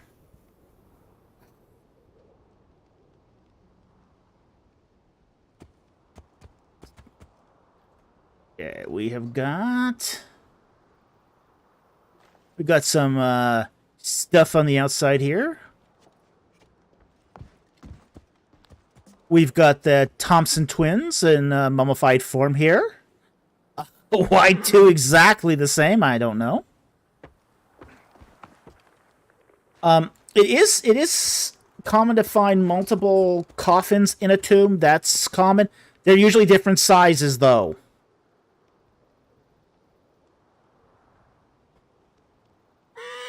It's the tomb of the Mount Ebel's amulet's academic credibility. Could be. Could be. Yeah, that didn't go so well. Just saying. Did not go so well at all.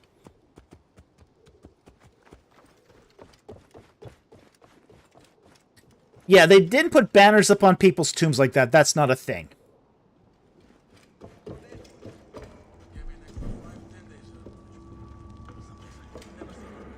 Hey, what? What?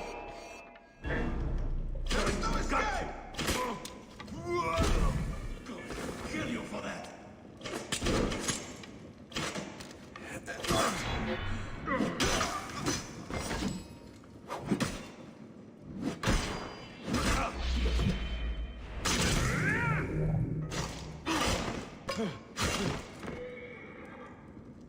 Skewer. Okay. Exegetical apologetics. Yeah, it seems like a giant banner would be an advertisement for a robbery. Yeah, probably.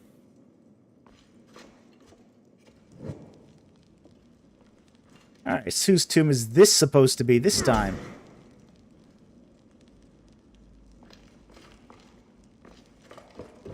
Another tomb I don't quite recognize.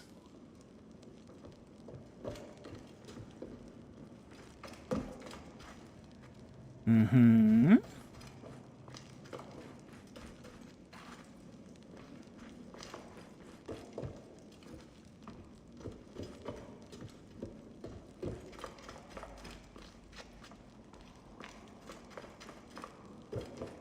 That's supposed to be going up.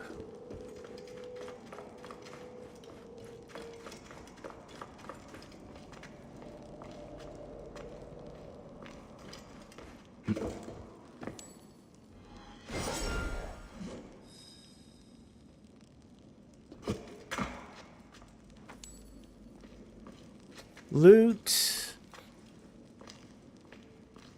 Ooh, okay. Who's that supposed to be? Merita. Probably Merneptah.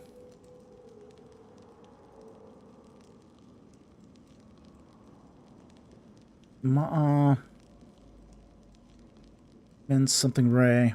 That's probably Merneptah. If this is supposed to be Merneptah's tomb, it's not Merneptah's tomb. It does not look anything like Merneptah's tomb.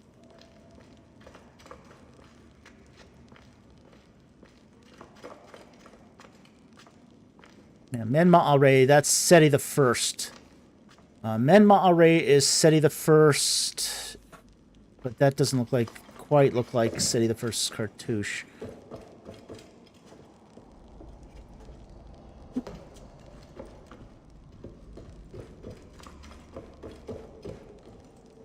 Okay, pretty blocked off most of the way.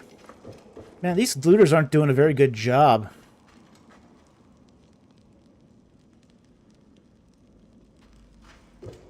Let's go down here. Let's see what's going on the bottom.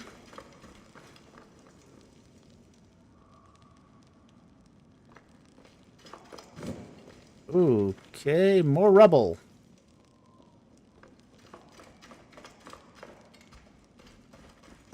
By the way, almost all these tombs were already looted in antiquity. There's nothing left in these tombs by the time of the Ptolemies. They've all been looted. The only one that hasn't been looted is King Tut's tomb, and that's because they couldn't find it.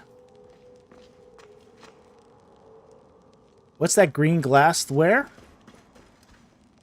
I don't see any green glass.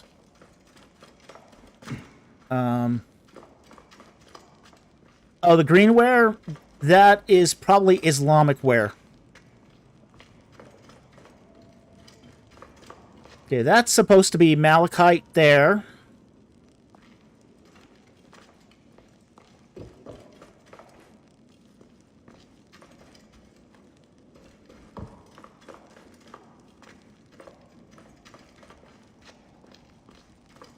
That's Islamic ware, if that's what you're asking. That green jug.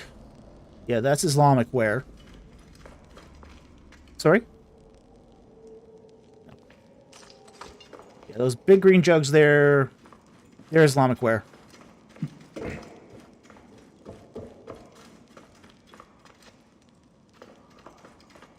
Well, Mama, if you see it again, let us know and we will try to identify it. But if it's green, it's probably Islamic ware. It's either going to be Islamic ware or it's going to be faience.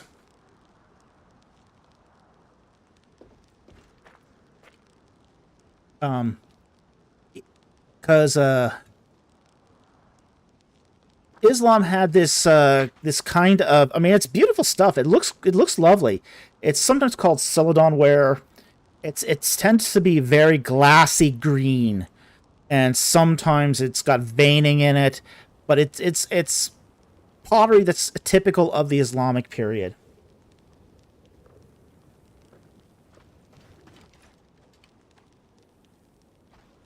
Okay, so a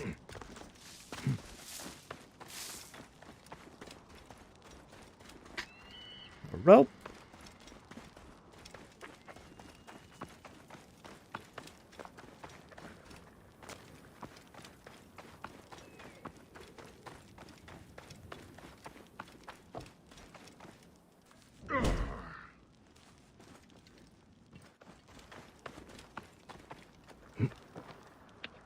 Okay, we're going away from the Banner Tomb. Again, none of this looks a lot like what I know of King's Valley.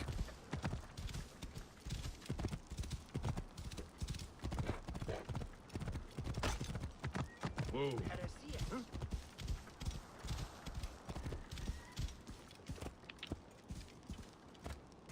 Another tomb of who's this supposed to be? Let's go take a look at the statues, see if we can get any information from the statues. Okay, Queen Nefertiti. The tomb of Queen Nefertiti is not in King's Valley. It's in Queen's... Actually, no, we don't know where the tomb is, come to think of it. That's Nefertari that's in Queen's Valley. This tomb shouldn't exist.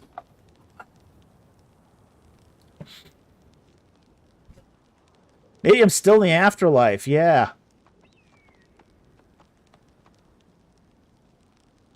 Yeah, maybe I'm in the afterlife still. No, this tomb should not exist. Queen Nefertiti? Oh my gosh, they did statues of her like that, wearing the full crowns of like that. Ooh, ugly, ugly and nasty. Yeah, this is not something that those Germans are going to want us to loot. That's for sure. Wow. 18 Ministries, we never found her tomb? No, we didn't. No, we don't know what happened to her. Now, there are reasons why tombs are abandoned or not found or not used. We don't know what tomb was supposed to be used for Nefertiti.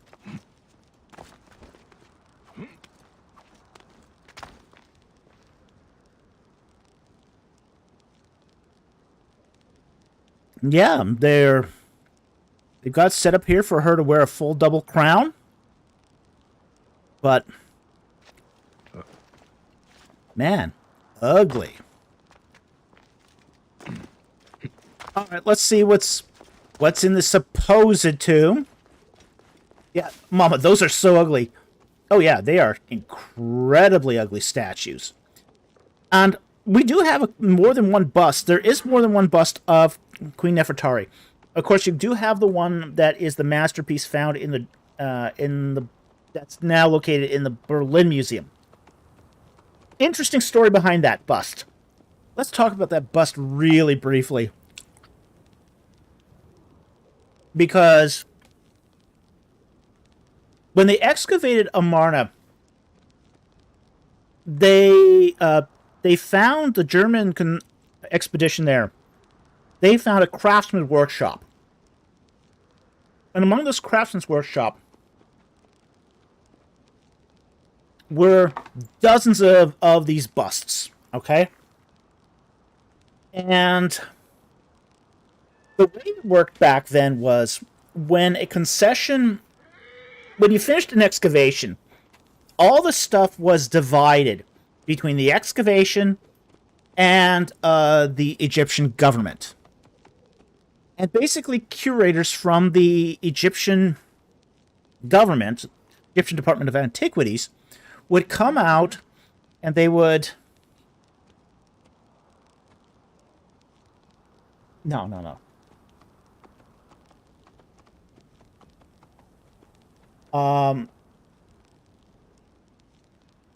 Actually, you know what?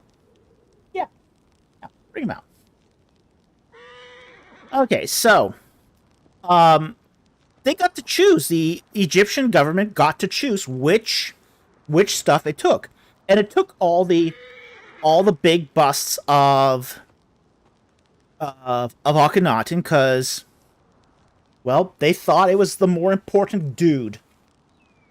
And they had the bust of Nefertiti was labeled.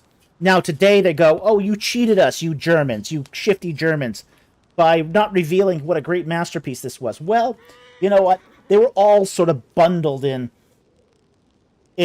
burlap and all that to protect them from the sun while they were doing the selection. So, you know, frankly, there was a lot of chauvinism behind how those busts were selected. So, you know, they didn't really care that they had basically said, okay, this is a queen, she's not important, we're just going to take all the busts of the kings. So, okay, yeah, you know, they kind of got what they deserved here. Okay, so it's kind of hard to feel sorry for the Egyptians and getting kind of quote cheated because they did it to themselves. Okay, so get back here to screen here, and yeah, too bad. Mama says, too bad the statue's too big to snatch. No, I think it's more the Egyptians that were to blame for this. I think they're just blaming the Germans now. Because they got to choose. Okay, they could have said, okay, yeah, we're going to take all these busts, these particular busts. They just, you know, yeah, it was dumb. It was a really dumb thing to do. It was very sexist how the Egyptian curators reacted. And now they're sort of crying in their milk over it, so it's hard for me to feel sorry for them in any way.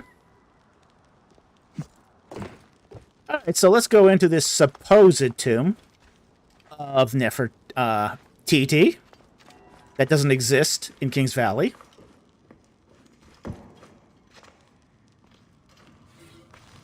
Ooh, look at that! Superstitious soldiers.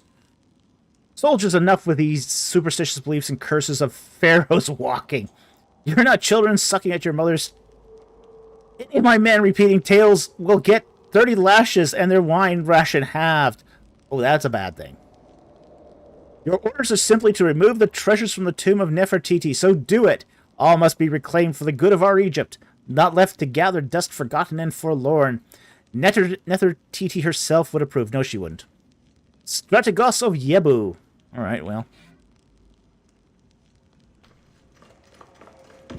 I'm just hoping we find. I was hoping I would find a tomb that I actually recognize here.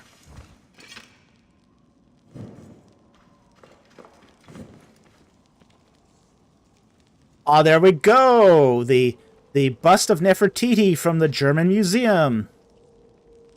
With a name, a cartouche attached to it that is not Nefertiti. Fascinating. Fascinating. Look at that. That's the Nefertiti bust. Ooh. Ooh. Yeah, that's the what we saw was a facsimile of it, yeah.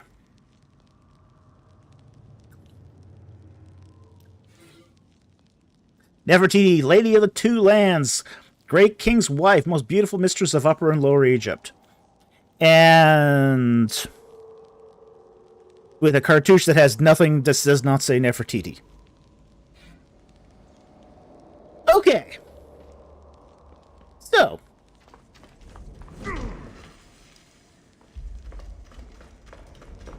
Way down here.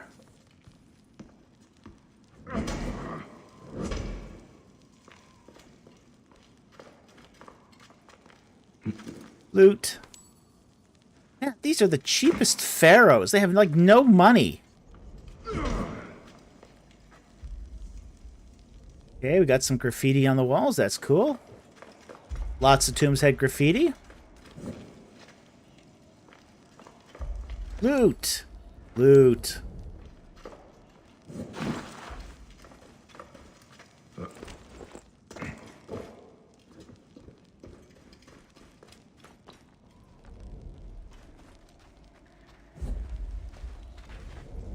Okay, we got a tomb guardian here. There are, I think, 4 of those that were recovered from the tomb of King Tut. There is some question as to whose pictures, whose stuff is in King Tut's tomb. Now, because one of the things is we do find a variety of different art styles on the funerary equipment from King Tut's tomb. Okay? We find some that are very Atenist. We find some that are very feminine. In fact, some of them seem to have been the funerary goods of Nefertiti. Okay? So, this has led some people to believe, like, for example, like Reeves.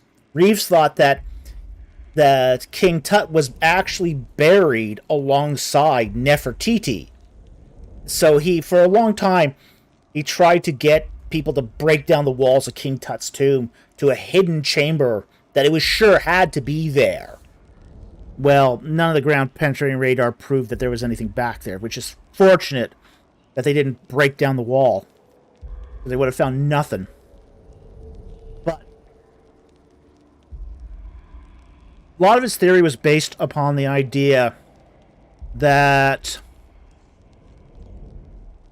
a good portion of King Tut's stuff seemed to have come from the tomb of Nefertiti. Well, there's another explanation I think that is more compelling. 18 ministers asked me, am I eating olives or grapes? Neither. I'm eating gummies. Gummies! Okay.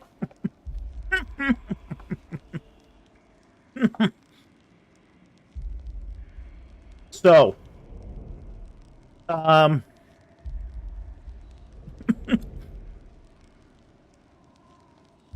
So I think what happened was that Akhenaten planned an exceptionally lavish burial. We look at, say, some of the funerary goods that survived from other kings' tombs. Well, that one was grape. This one's orange. It's a mixed kind. Okay.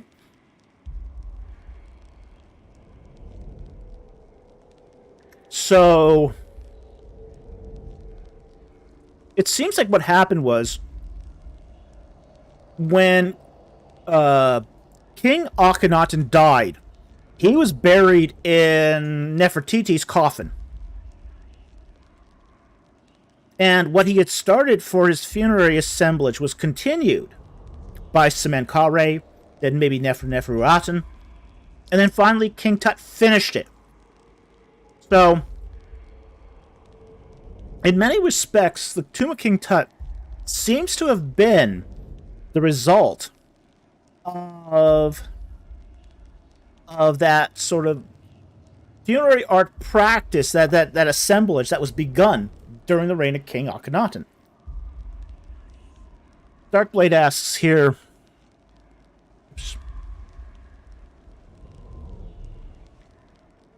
do we have any info on the tomb of Neferuaten? None. We have no idea where she's buried. If she was buried at all.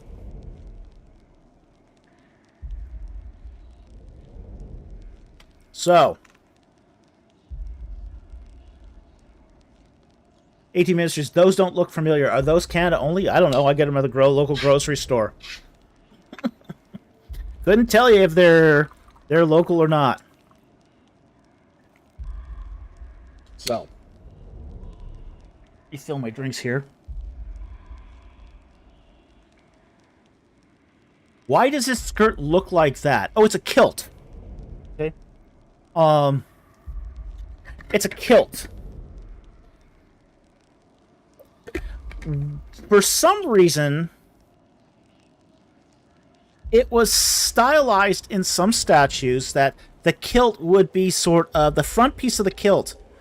This is the triangular front piece of the kilt, and it was sort of meant to sort of stand out.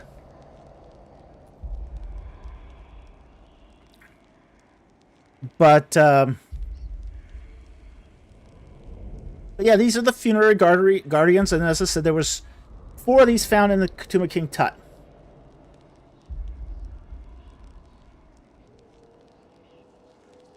I'll take that question too. Mohammed Quran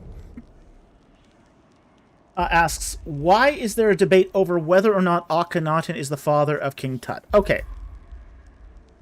We do know now that the mummy that was found in KV-52 is the father of King Tut.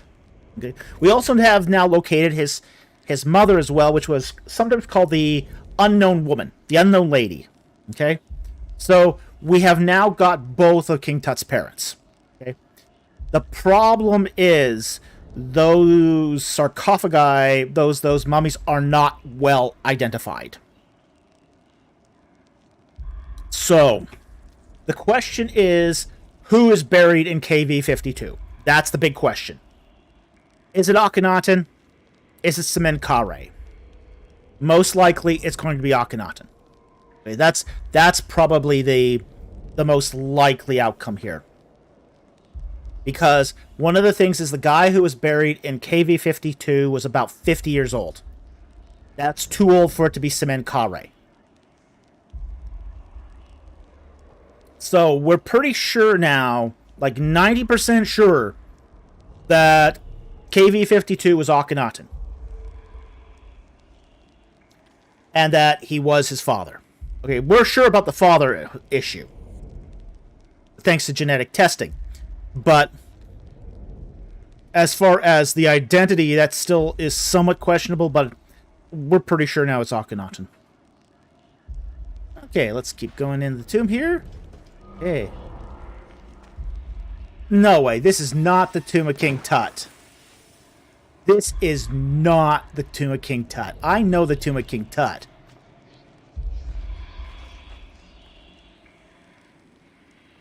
How is this the tomb of King Tut here? Okay, that is way too big to be the tomb of King Tut. This tomb is, in real life, is tiny.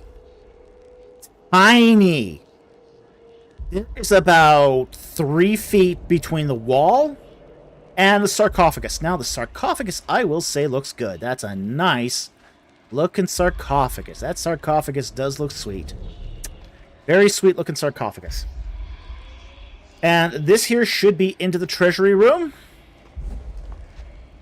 Okay, that's fine. That looks absolutely as it should. Okay. It's not as messy as it was in real life, because this thing was jam-packed. Okay. But... Alright, now that... Okay, so they're kind of following the Reeves theory that there was a tomb of Nefertiti that was attached. So it's interesting that they're following Reeves' hypothesis here, that there was a tomb of King Tut attached to the tomb of Nefertiti. We don't find any evidence of that. Okay. Now, on the relief here, that the guy with the Nemesis crown, that is King I. At least it should be. Okay, so that should be King I right there. That's a solid wall. There's no jars there. There's really no space in there for a big jar like that. There's no portal to the underworld there. No false door. This is an abbreviation of the Book of the Dead here. And it's the 12 hours of the Duat.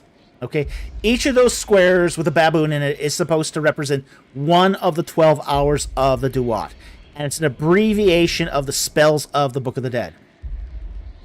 And it takes up the entire wall in the real tomb. There's also a magical spell that's supposed to be at the top of the tomb there, where they have, well, nothing except for a strip of paint. That's actually written in retrograde. So that's very unusual too. Okay, so BK's in the house. Awesome, good to see you here. Okay, so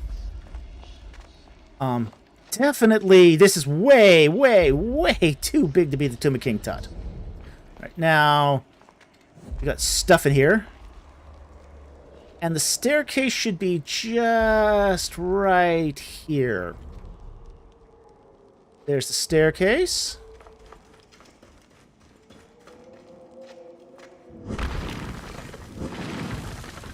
Okay. This was not accessible in the ancient world.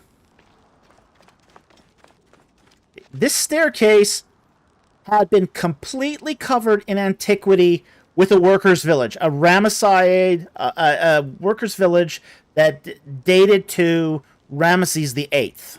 Okay, Ramesses the Fifth to Ramesses the Eighth. So there's a Ramesside little workers' village that's covering this stairwell. Okay, so in the ancient world, you couldn't access this. And what's with the mountains all around?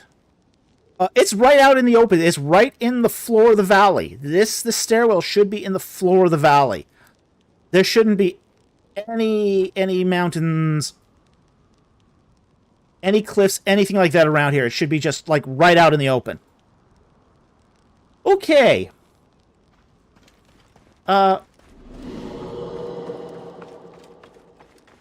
Yeah, that's in the wrong place. Now, Be careful now. right across from there should be the tombs of Ramses and Seti, but if that's Tut. But I don't think everything here is exactly like it should be. Oh, look. It's a nasty spirit. Let's get rid of the nasty spirit. Nah, I think I'm going to call the horse.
Okay, we got rid of that nasty guy.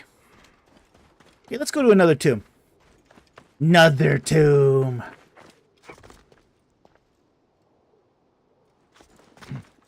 Exactly. Let's go to the tombs and read the walls. Okay, so we've been to 2 tombs that shouldn't exist. 1 tomb that does exist. Whose tomb is this? Let's see. Oh, we can't find out because it's buried.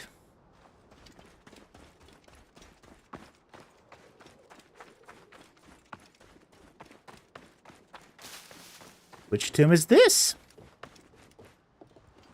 It's a charnel pit. Nice. Yeah, they didn't do that. Are we going to do a little better here? Oh, wait, hold it. Get rid of that bruiser there. He's going to cause us problems. And him too.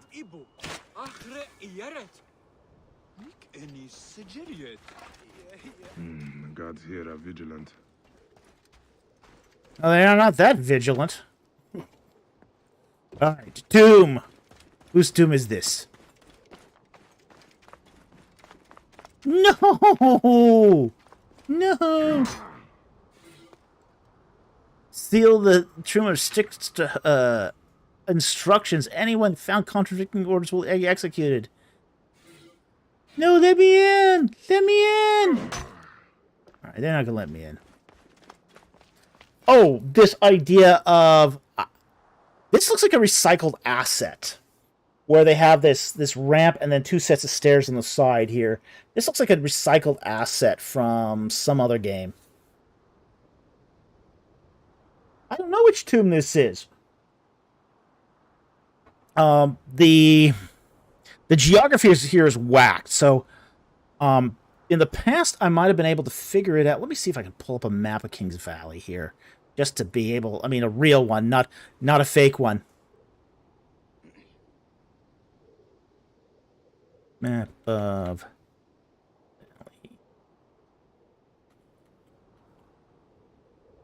Maybe we can guess from relative positions.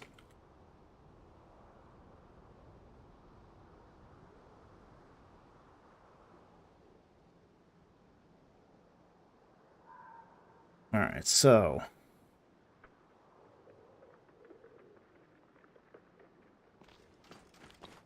They found a tomb of a long-forgotten king.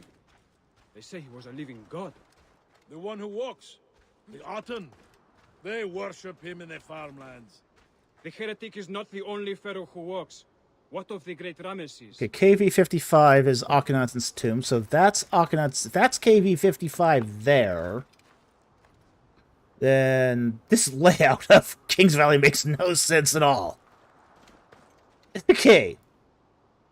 So, KV-55 is right across the street from KV-62, and KV-62 is Tut's tomb. So we know that's not the case because they cut Tut's tomb up in the rocks, high in the rocks. So, yeah, we're just going to have to just guess here.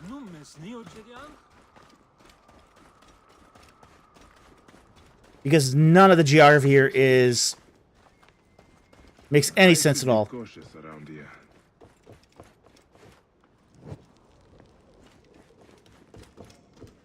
Who's this? He who disturbs the rest of the pharaoh shall know the wrath of Sekhmet. Yeah, they never put Sekhmet on tomb curses like this. Not that tomb curses are a thing. This is not a thing. No healer or priest can relieve the affliction that Sekhmet bestows. He who defiles this tomb shall not find rest in the Duat. Yeah, I can live with that.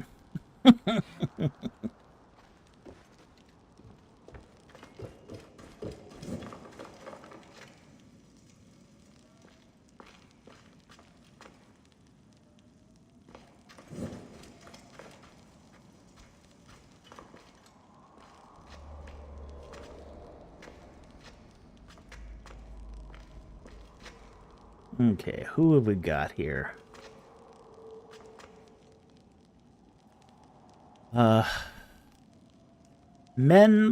Right, so this could be Seti? I hope this is Seti's. Or is this another Horemheb one disguised as Seti? That's another Horemheb one. They keep using the Horemheb stuff a lot in this game. So, you can't really identify things by what's on the wall. This is an Amarna period kiosk right there.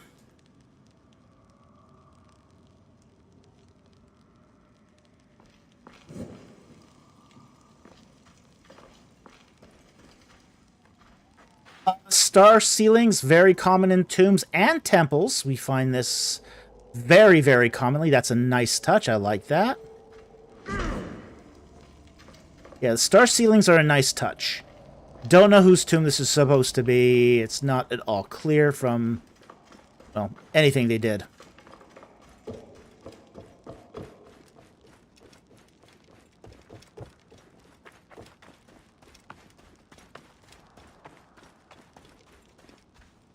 Now, if this is at the end of the King's Valley here, which it looks like it is geographically, this particular tomb here should be either Taweret's or Sipta's, okay? Because it's who you find at the end of sort of the row here. So, maybe Seti the Second, but Sipta is probably... This is probably KB 47. At least it should be. And it's blocked, so we won't find out. Do we get Tutmosis the First here, or Tutmosis the Second?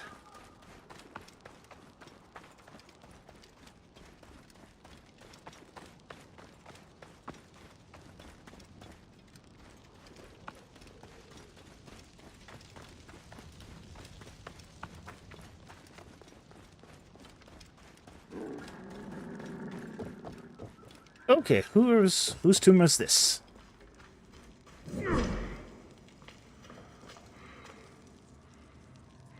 And we got the generic cartouches again. Generic pillars. I'm a little disappointed, actually, they didn't put more effort into the tombs.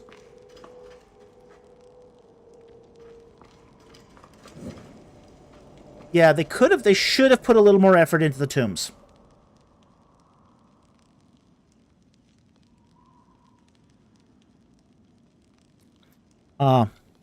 Mama says geography seems to have never been a strong suit of these games. Yeah, I would agree.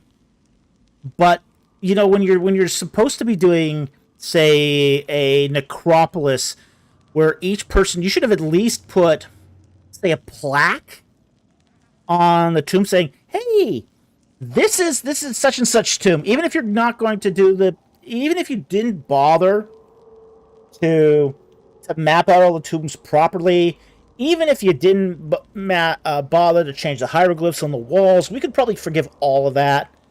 But just to say, hey, you know, this is such and such's tomb. You know, go at least put that little bit of effort in.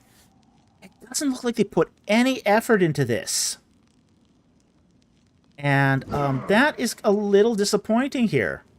You know, they're using the same Amarna period stuff for almost all these tombs, and these are not all Amarna period. In fact, very few of them are.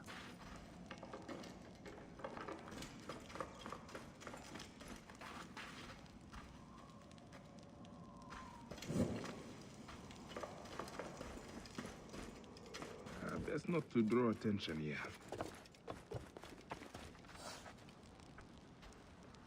Yeah, let's not draw attention, so we're going to just ransack a bunch of tombs.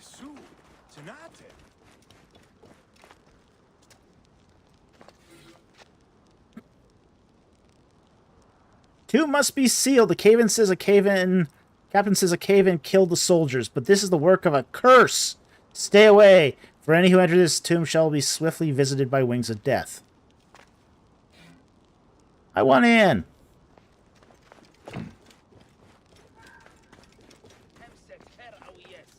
They did believe in curses. That was a thing.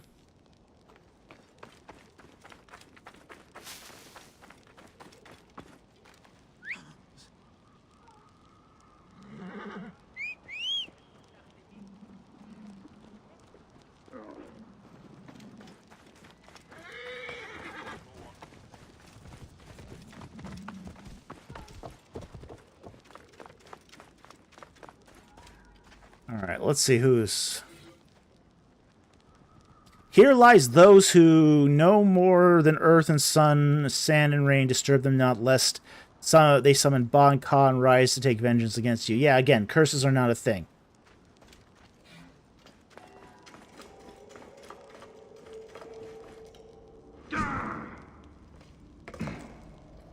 Again, all that Amarna symbolism there. Okay. That is a nice... Okay, now we've got a... an ominist. Okay, that's an Amun cartouche. Oh, that's not going to fly with the Otanists. That's Amenhotep. That's the cartouche of Amenhotep there. Okay. This is not Amenhotep. Okay. Cartouche up there, right up there of Amenhotep. Amenhotep Hekawas. So that's the cartouche from one of the Amenhoteps. And this is the symbol of the Aten right there.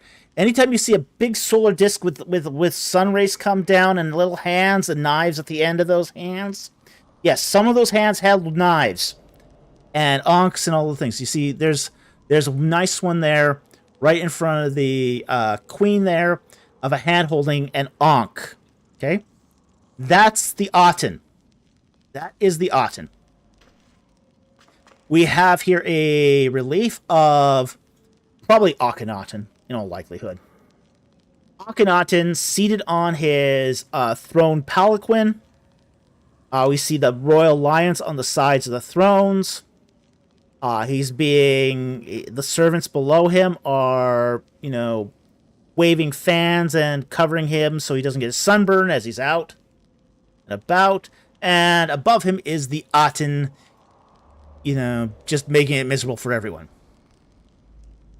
So, there's another relief there of the Aten. This time the Aten has not been destroyed, which is the sun disk itself. But again, I kind of wish they had put a little more effort into these tombs. Like, not every tomb here in Kings Valley is made for Akhenaten. Oh, look.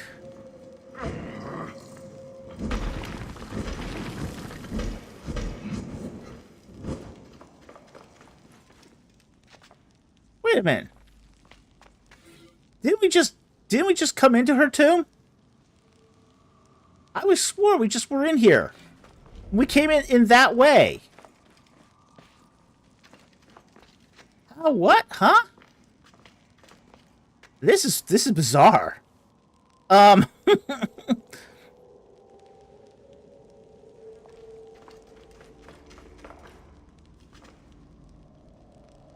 is this a time loop or something?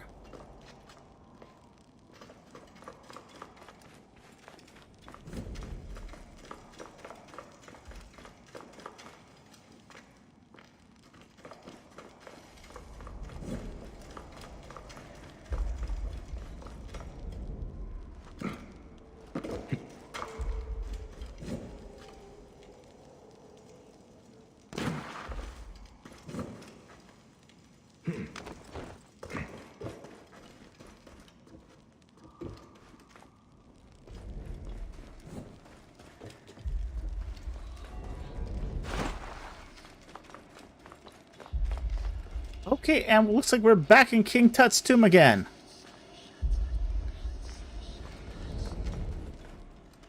Apparently every tomb leads to King Tut.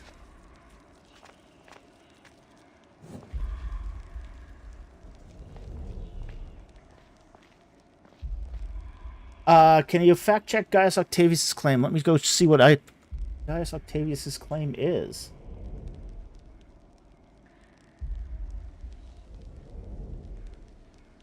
Gaius Octavius, hot take. Akhenaten was vilified because he tried to overthrow the system for the common man. No, he wasn't overthrown. Okay. Okay, he was not vilified in his life. He was only vilified after, okay, his death. And quite a bit after his death. Okay. This is one of, there's a lot of, let's just say, bad information or old information that surrounds the life of Akhenaten. Akhenaten died after about 15 years on the throne. He died peacefully. There were no revolts. There seems to be a peaceful transition between him and the next ruler, which was Semenkhare.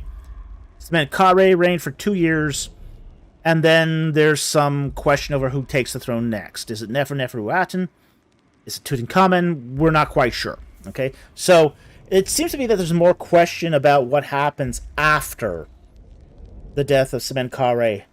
In the case of, say, Tutankhamun, he still reigns at Amarna for 3 years, and then relocates the capital. Yeah. Yeah.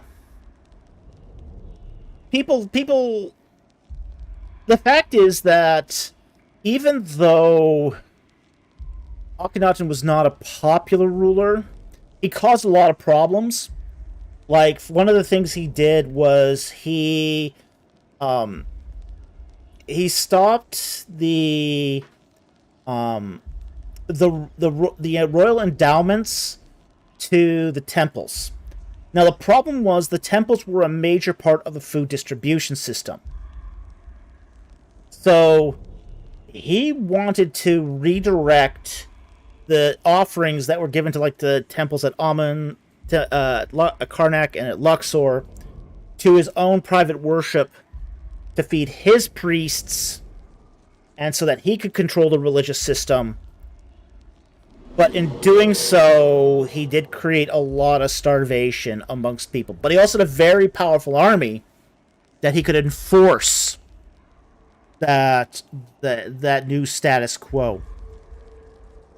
But yeah, he created a mess. I mean, Akhenaten created a mess, and but it did not cause him to be overthrown or vilified in his life. It's only going to be during the reign of Horemheb when sort of all the corruption from the Amarna period, and there was a lot of corruption. Now, we say that because Horemheb didn't like corruption, and he was an outsider to that royal system. The royal system in Egypt was corrupt. It's always been corrupt. It always will be corrupt. It's just corrupt. Mama says, I get reusing game assets, but to connect them all together, confusing and disappointing. You feel like you're about to discover new stuff, and then you're looped back in where you've already been. Yeah. Oh yeah, this is confusing. It's confusing geographically. It's confusing logically. Here we are back in Tut's tomb.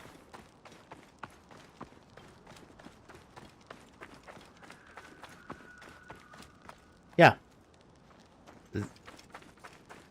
Yeah, I don't get how all of this is supposed to fit together spatially. It just doesn't make any sense.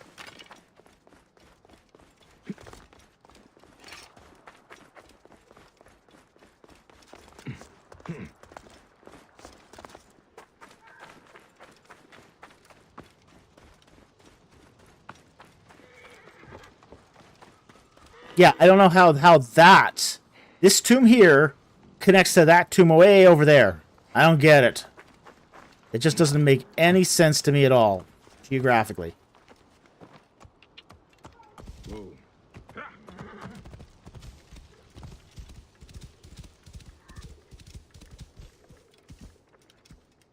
Okay, have we been to that tomb up there? Let's see if... Let's take a look at that tomb up there. Is that... Whoa.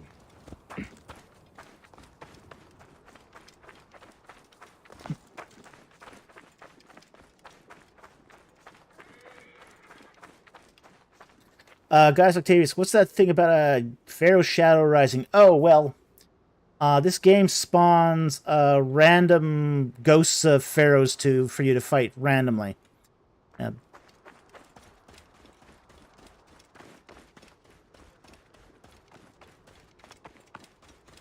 Okay, whose tomb is this supposed to be? See if we can find out from the statue. I doubt we can. Nope, another generic Horemheb statue.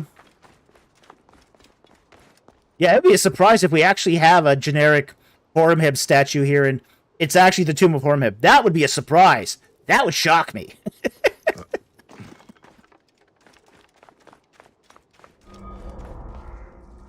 Oh, it's the Tomb of Ramses the Great, of course! It's got a Horemheb statue on it.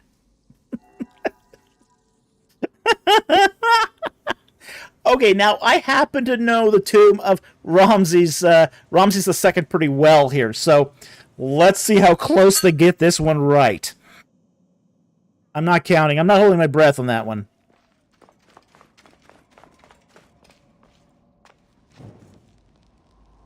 Antechamber. Alrighty. At least it doesn't look Amarnish. That's a good start.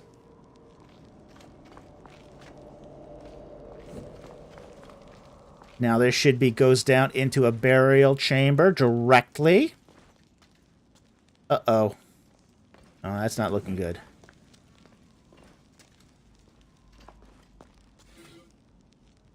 Look upon the deeds done by the King of Kings and let your heart sink, for you can never reach his glory.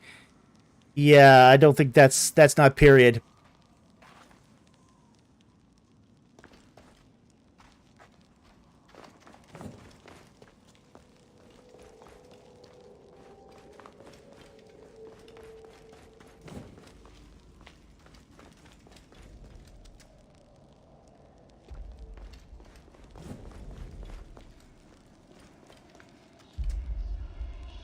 Okay, this is definitely not the tomb of Ramses II.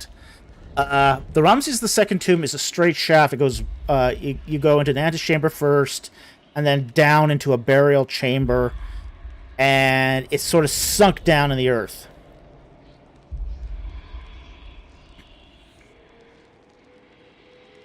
AT Ministries. Was the Pharaoh called King of Kings? No, it wasn't. Mama says, more like let your heart sink at how disappointing this tomb representation is. Yeah. Okay. Oh, look, we got a dead guy here. A dead guy. And look at this. Another portal into someplace I don't want to go.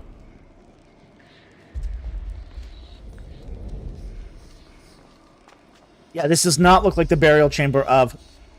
Yeah, that's poem, not period. It's Shelley. Yeah, exactly, Mechanique.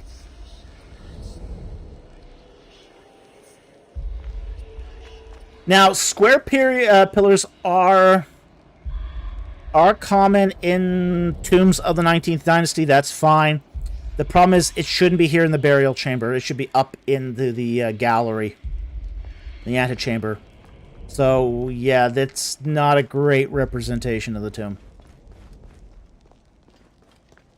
And I don't know why it's got this L feature in this. This is not typical of tombs of this period.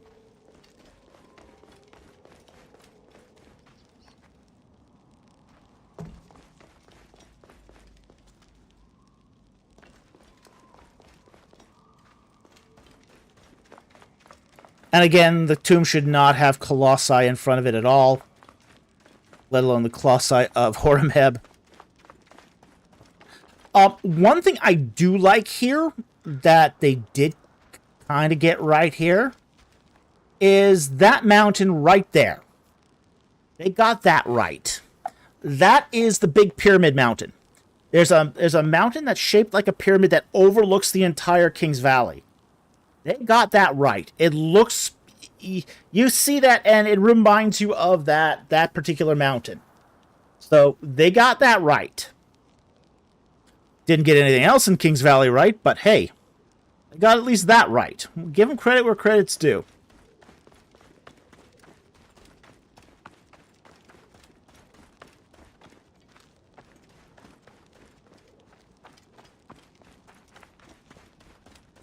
Now, let's see if we could... I'm going to just take a look here with my bird and see if we can find Medina Habu. If we find Medina Habu...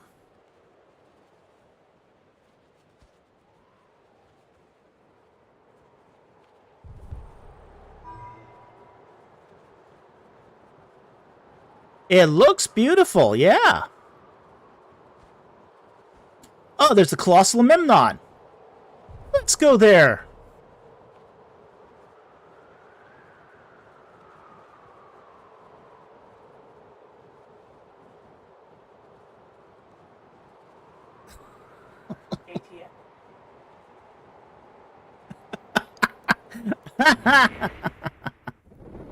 Okay, let's get a horse here. Guys, Octavius, will fighting a Pharaoh shadow be included on the tour? Well, only if you don't stay away from the... I mean, it'll be included if you decide to do the hookahs, okay? Don't do the hookahs, okay? If you do the hookahs, you could end up fighting a Pharaoh shadow. Just saying. Don't go there. Do you need to pay extra for that? Oh yeah, definitely. Hookah costs are not included on the tour. Alright, where's my horse?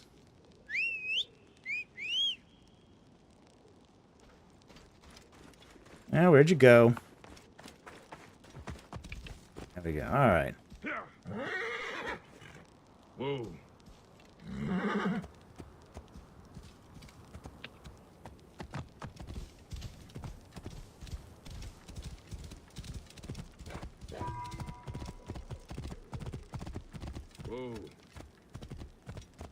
Bubble machine. On the tour, will you guys be riding the Magic School Box? No. Doing so will give you the ability to travel inside on Moe's head. I'm sure it would. Why don't we travel the Magic School Bus? Mama, hook it at your own risk, definitely. You're an adult. We will not control what you do, but do it at your own risk.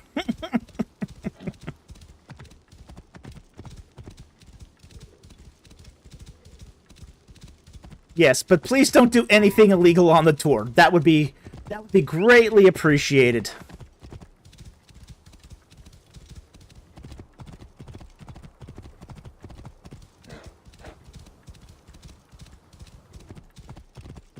Whoa. Yeah. AT Ministries, will there be Lotus Juice on the tour? No. But, I'll tell you what, you can find Lotus Perfume at some of the perfumeries. If you are really, really bent upon getting yourself some Lotus Juice, there are perfumeries that do provide it. It is recommended, it's for external purposes only. Okay? It smells really nice. I mean, it smells absolutely lovely. Actually, you remember that perfume I got you?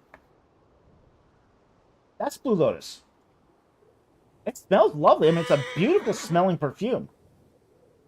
It's absolutely a gorgeous smelling perfume. But it's for external use. Yeah. Okay. But yeah, you can get it. You can get Blue Lotus at some perfumery, apothecaries and perfumeries in Egypt. Okay, so it is something you can still get. But it's generally something that's you can only get at a scent shop. But it smells, it's one of the better smelling perfumes. Will we be using the Assassin's Creed map on the tour? Only if we want to get really, really lost.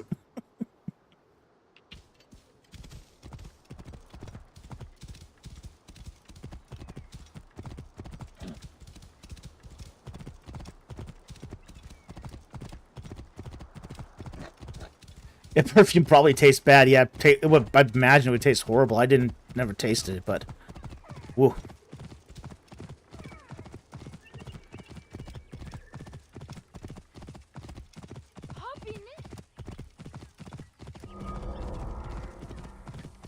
Colossi of Memnon. Which was not named that at the time, by the way. Whoa. Okay. This is the Colossi of Memnon.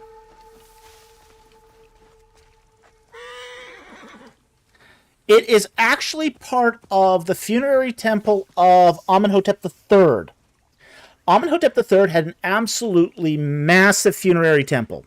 Really big. Now, they're showing it here at the inundation height of the inundation cycle, where the river comes right up and floods the Colossi. But there used to be an entire funerary... Whoa! Swamp puppy.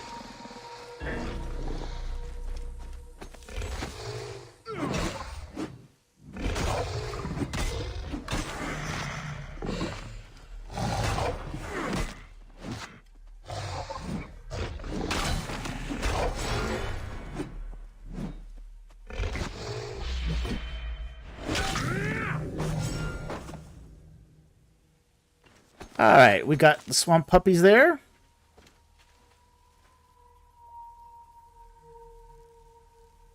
Okay. This was the funerary temple of Amenhotep III was one of the largest funerary temples prior to the temple at Medina Habu. Okay? It's the swamp puppy. At this point in time, this should not be here anymore. All of this had been torn down except for the two colossi to build other funerary temples in West Thebes. Whoa.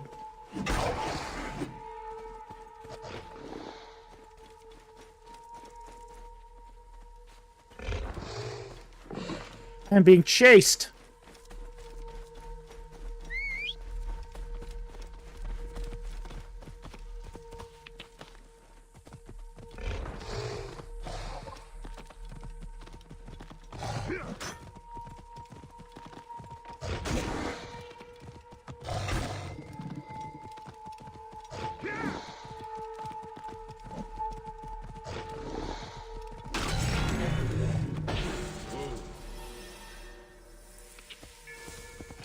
Okay.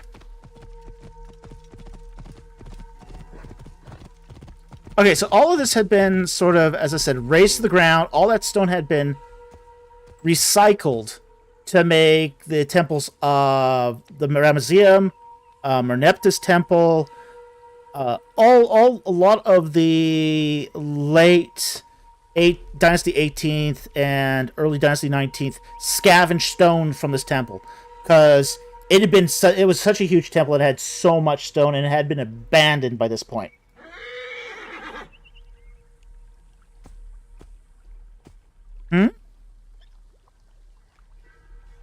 No, you will probably not see crocodiles on the tour.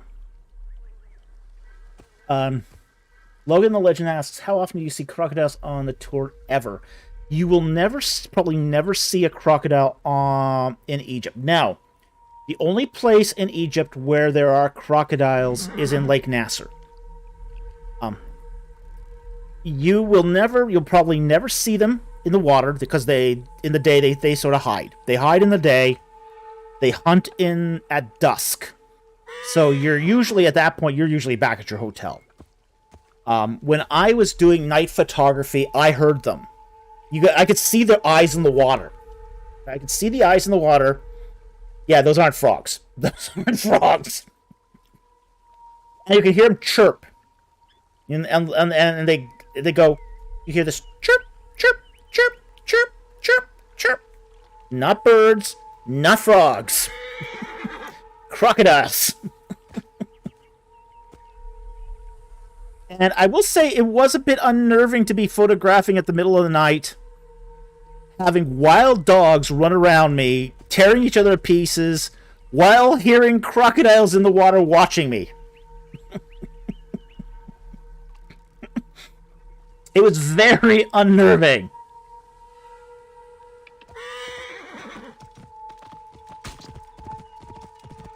Okay, so that's the temple, or what remains here of the temple of Amenhotep III.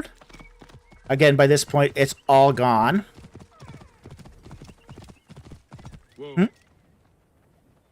Yeah, I've got to tell... Well, what we'll do is we'll finish out the West Thebes here, and then we'll call it, okay? We don't have a lot left here, so... Right over where I'm riding should be the Temple of Merneptah.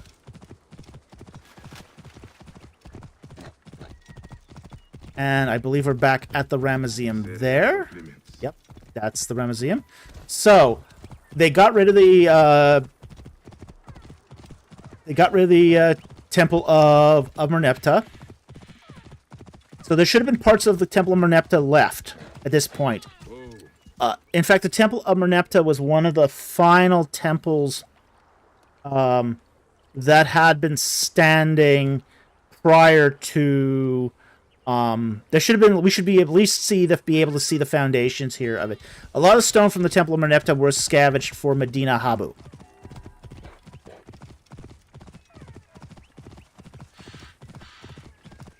So we're just going to try to see if we can get to Medina Habu, if it's still around. Let's see here, where we go. That's... Maybe that's it over there. We'll see. If they... That's either going to be the village of Armont or Medina Habu. If it's Armont, they did not include Medina Habu. If it is Medina Habu, well, that'd be really cool. Doesn't look like Medina Habu, though. That really doesn't look like Medina Habu. Okay, let's look at the useless map.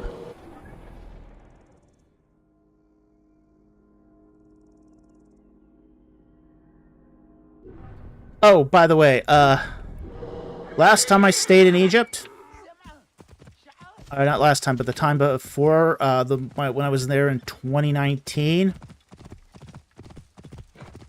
The hotel I stayed at was right across the street from the Colossi of Memnon. So it was really, really convenient for me to go take photos of the Colossi of Memnon. And it was a nice hotel, too, so...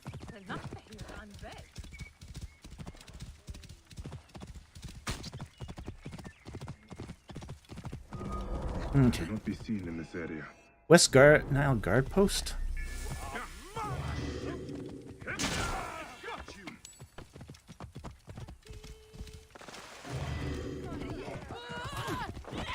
Out of the way!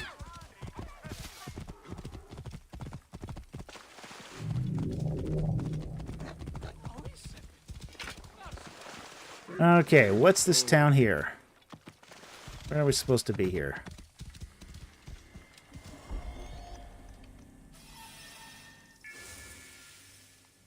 Sorry, what? A mafia boss fight. I don't know what. Okay, we fought hippos already. What do you guys want me to fight? You cannot escape. I am here. You are. We must get... No, I think that's the most of the major ones. Nah. Alright, that's not Medina Habu. They did not include Medina Habu. So that's a little disappointing. No Medina Habu. By the way, the Medina Habu is a walking distance from the Colossus of Memnon. So it should have been very easy to find. Okay.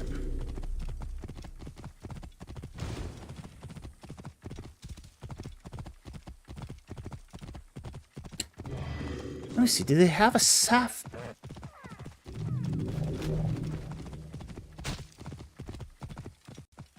The guy in the first temple and kill him 3 times. Whoa.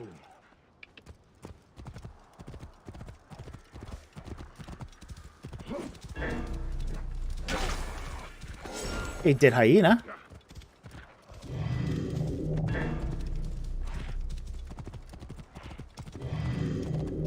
No Saf tombs up there. Whoa. Yeah, I'm a little underwhelmed by how they did how they did Thebes. The rest of the game was better, honestly.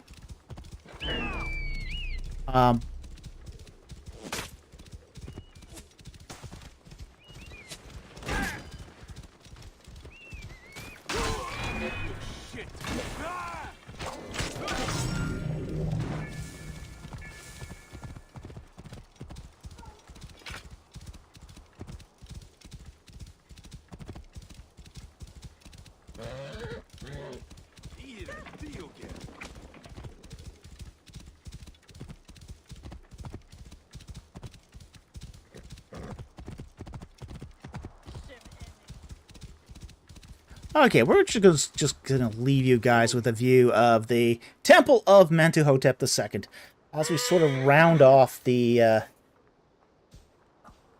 night here. So what we're gonna do here, I'm just gonna grab something here and then we'll discuss that. Just a second here, guys. I'm gonna bring up.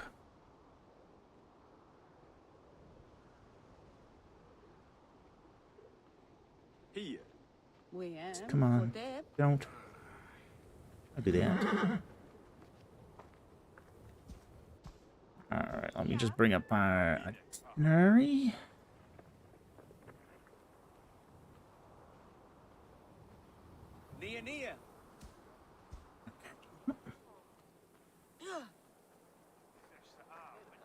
Okay.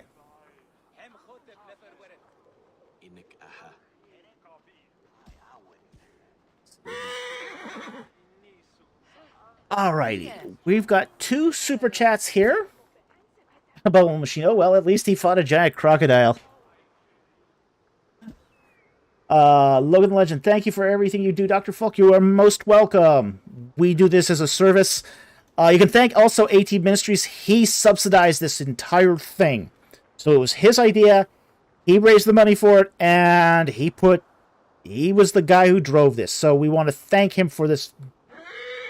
Really, because without him, this wouldn't have happened.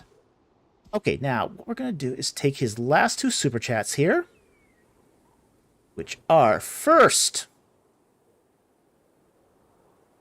up here, which is, what sites will be seen on the tour? Okay. Now, there's going to be 2, there's a pre-tour, and then there's a post-tour, okay? So there's a variety of packages you can get on the tour. Okay. Now if you did the pre-tour, you start off by flying to Cairo, where you stay at Cairo for a night, and then you fly to Sheikh el-Sharm, where you spend a day, either doing a resort stuff at Sheikh el-Sharm, which is beautiful, absolutely stunning, or we go to St. Catherine's Monastery, which would be very, very cool. So that would be your chance to actually go and see the Sinai. So, again, that will be conditional on, basically, there's security concerns and all that for the Sinai. But usually that trip's pretty safe, at least if you go from Sheikh el-Sharm. Okay? So, if you did the pre-tour, you start off by going to Sheikh el-Sharm, seeing St. Catherine's Monastery, and then you go to Cairo. And that's where we sort of pick up with the rest of the tour. Okay? In Cairo, we go to the Egyptian Museum. If maybe the gym, if it's open, who knows? We'll see the pyramids of Giza, the Sphinx, and I'll show you some of the ins and outs of the site of Giza. I mean, it's a fabulous site. Even for somebody who's not particularly fond of pyramids like me, there's a lot to see there, especially the mastabas. I love the mastabas. And the Sphinx Temple is always worth watching, going to go visit. From Cairo, we then go to Memphis, Saqqara, and Dashur, where we see more pyramids. Okay, so you're going to get to see the Step Pyramid of King Zoser, the Pyramid of Unis, which is fantastic. That's a great pyramid. And you're going to get to also see the Bent Pyramid and the Red Pyramid of King Senefru. So you're going to get a lot of pyramids in your first 2 days. And then from there, we fly to Aswan. And Aswan rocks. Aswan is great. I love Aswan. Okay? You're going to see the temple, the unfinished obelisk. You're going to see the temple of Philae. Philae is a great temple. It's a Ptolemaic and into the Roman period, so it's just really a beautiful temple of Isis and Hathor. We're going to go see Elephantini and the temple of Khnum, because we're going to visit the last sort of vestige of a temple of Yahweh, which will also be very exciting. There's some really, really interesting stuff at the temple of Khnum. So you'll get to see a Nilometer. Just really fantastic stuff. The Aramaic village there, just great. That's a great place to go. Then from Aswan, in the following next morning, we're going to get on a bus and travel to Karnak. You're going to see Karnak Temple, which has the, of course, the famous hypostyle hall.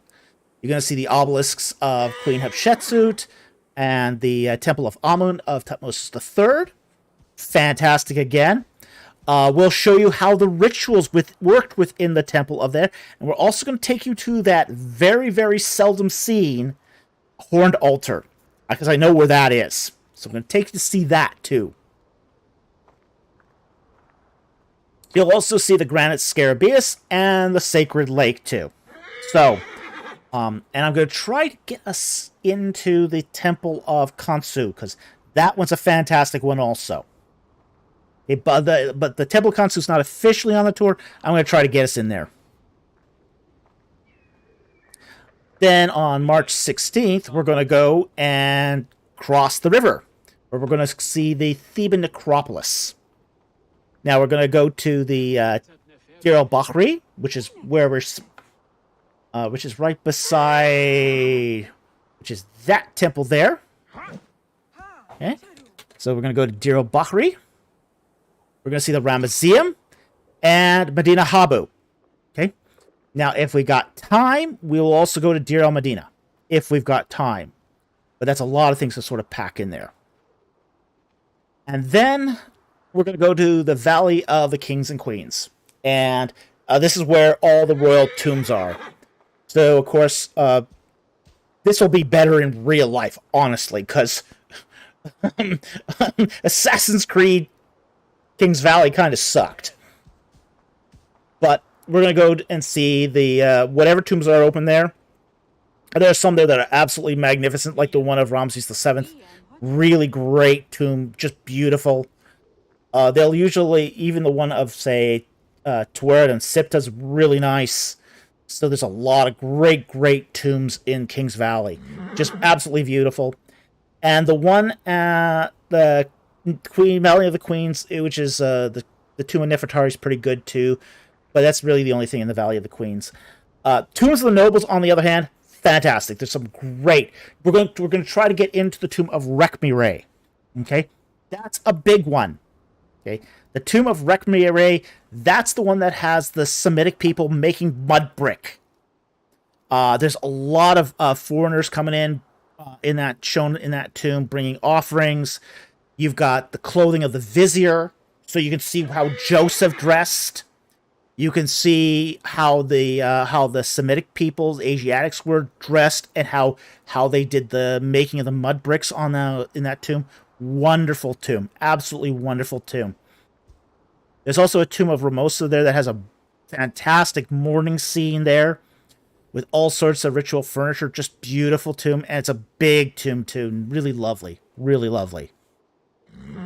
So that would be the end of the regular tour. For those who are not doing the enhanced tour, they would go at that point return to the United States. But those who signed up for, say, the extension tour will get to see a couple more sites.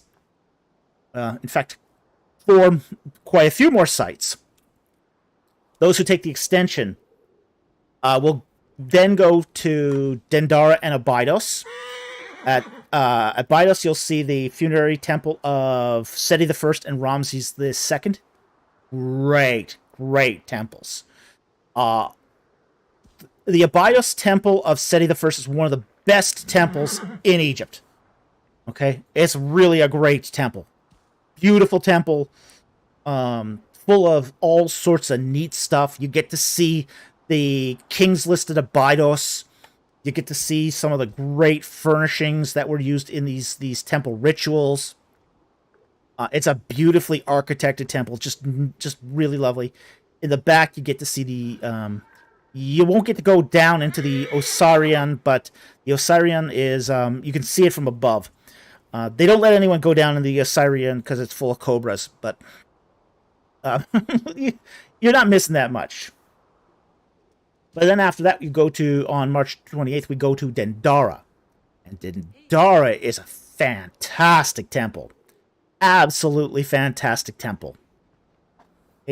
And a beautiful, beautiful temple. I mean, all the paint's still intact. It's a temple of Hathor. You get to see all sorts of stuff. You get to see a Mamisi, which is a birth chapel. Just a great little... Well, not little, it's a huge temple. It's a massive temple. But it's just so lavishly decorated and beautiful. You'll never forget Dendara. And then we're going to go to, after that, we're going to go to Beni Hassan, where we're going to see the tombs of the nomarchs. And then there you're going to get to see the wrestling scenes and the paintings of the Semitic Asiatics that enter Egypt, and we'll get to look at all those and explain those to you, and that will be lovely as well. After Beni Hassan, we go to Meidum. And you're going to get to visit the Meidum Pyramid, which is really interesting, and the mastabas that are nearby. And then after that, you're going to spend the night at Cairo. And there's one other, after that, we're going to go to 2 other sites on March 21st. Which is Tanis and Bubastis. And these are really interesting sites. Tanis is the biblical Zoan in Psalm 78 and Isaiah 19. And Bubastis is the biblical Pi-Baseth in Ezekiel 30:17. So these are 2 biblical cities that are mentioned in the Bible. Okay? And then after that, you'll return to Cairo for your final night in the tour, and then return to wherever you came from, whether it was USA or Canada or wherever. Okay? So that's going to cover everything that's in the tour, at least officially. We're going to try to do some stuff a little bit unofficially too, like visit souks and museums, night museums and that sort of thing. So this is going to be a really, really full tour. Very, very full. So, you're definitely going to get your money's worth by doing this tour. So, that covers what to expect on the tour, and it's going to be. We're looking forward to all of you joining us on that tour. It's going to be great, absolutely great. Okay, and we got one final super chat here, and then we're going to call it a night here. And it's a final message here from our sponsor. Today's sponsor, which again is AT Ministries. And this is his final message to us. for a super chat for $19.99, and thank you very much, AT, and thank you for supporting this really, really interesting, I don't know, playthrough. I mean, this was a very interesting live play. And he says, I've spent close to 4K on this series, and my only regret is the cut YouTube takes. Laugh out loud. Well, not much any of us can do about that. Okay? Dealing with YouTube is a little bit like dealing with the mob. Okay? Okay, and he says, it's been awesome and a blessing. I pray everyone enjoys and gives you all a taste and builds excitement for the Egypt tour. Well, thank you very much.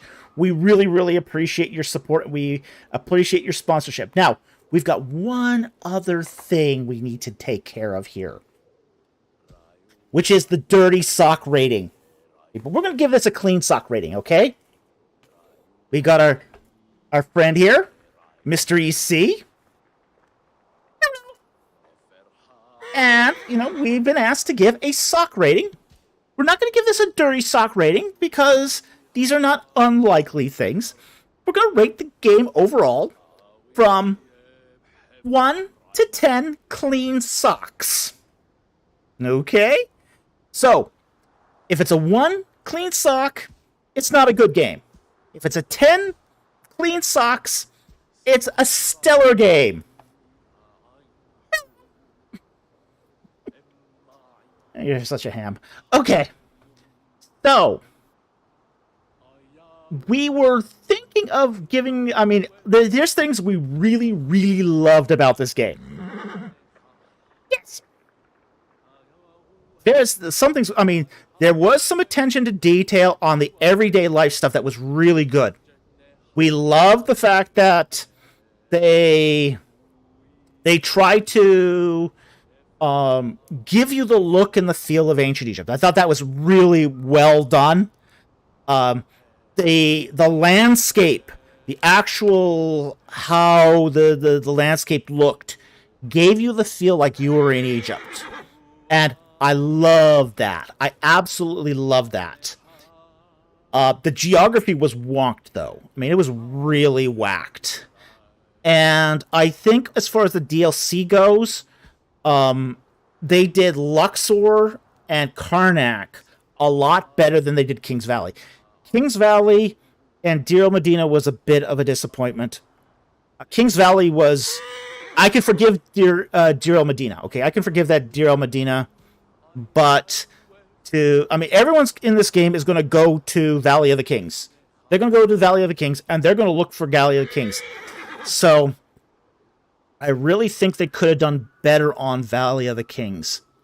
So, if it hadn't been for Valley of the Kings, they would have probably gotten 8 clean socks. But, since it kind of mucked up Valley of the Kings so badly, and it showed such little attention to Kings Valley, I can't give it 8 clean socks. But, what we will give it is 7 clean socks. Great game. Yes, it is a really good game, and it's fun. It's fun. It gives you a good taste of Egypt. It's it's a cool way to learn about Egypt. If you knew nothing about Egypt, it's a good way to learn it. I have high praise for the game overall. A little more attention to some details would have been greatly appreciated. But a lot of that, I mean, there's some things like that they included here that I really enjoyed. Like, for example, the fact that they included the restroom facilities at Deir el-Bahri. I thought that was fantastic. Okay? I'm not a great fan of the Assassin's Creed games. It's not my thing normally. I wouldn't play this voluntarily. But... overall, I have to admit, if you want to go through the game and learn a little bit about Egypt, as you do so, it's not a bad way to do it. Okay? So anyway, we want to thank you all for joining us tonight. We hope you enjoyed this series, this 11-part series on, as I played through Assassin's Creed Origins and critiqued it. We are so glad you could have joined us through all 11 episodes. I mean, you guys were real troopers. We want to thank all the people who paid super chats. We especially want to thank again AT Ministries, who funded this and gave extra super chats to subsidize this even further. So we want to everyone give him a round of applause because he made this happen. So with that said, thank you very much for joining us. Have a great night, and we will see you next time on Ancient Egypt and the Bible. Good night, everyone.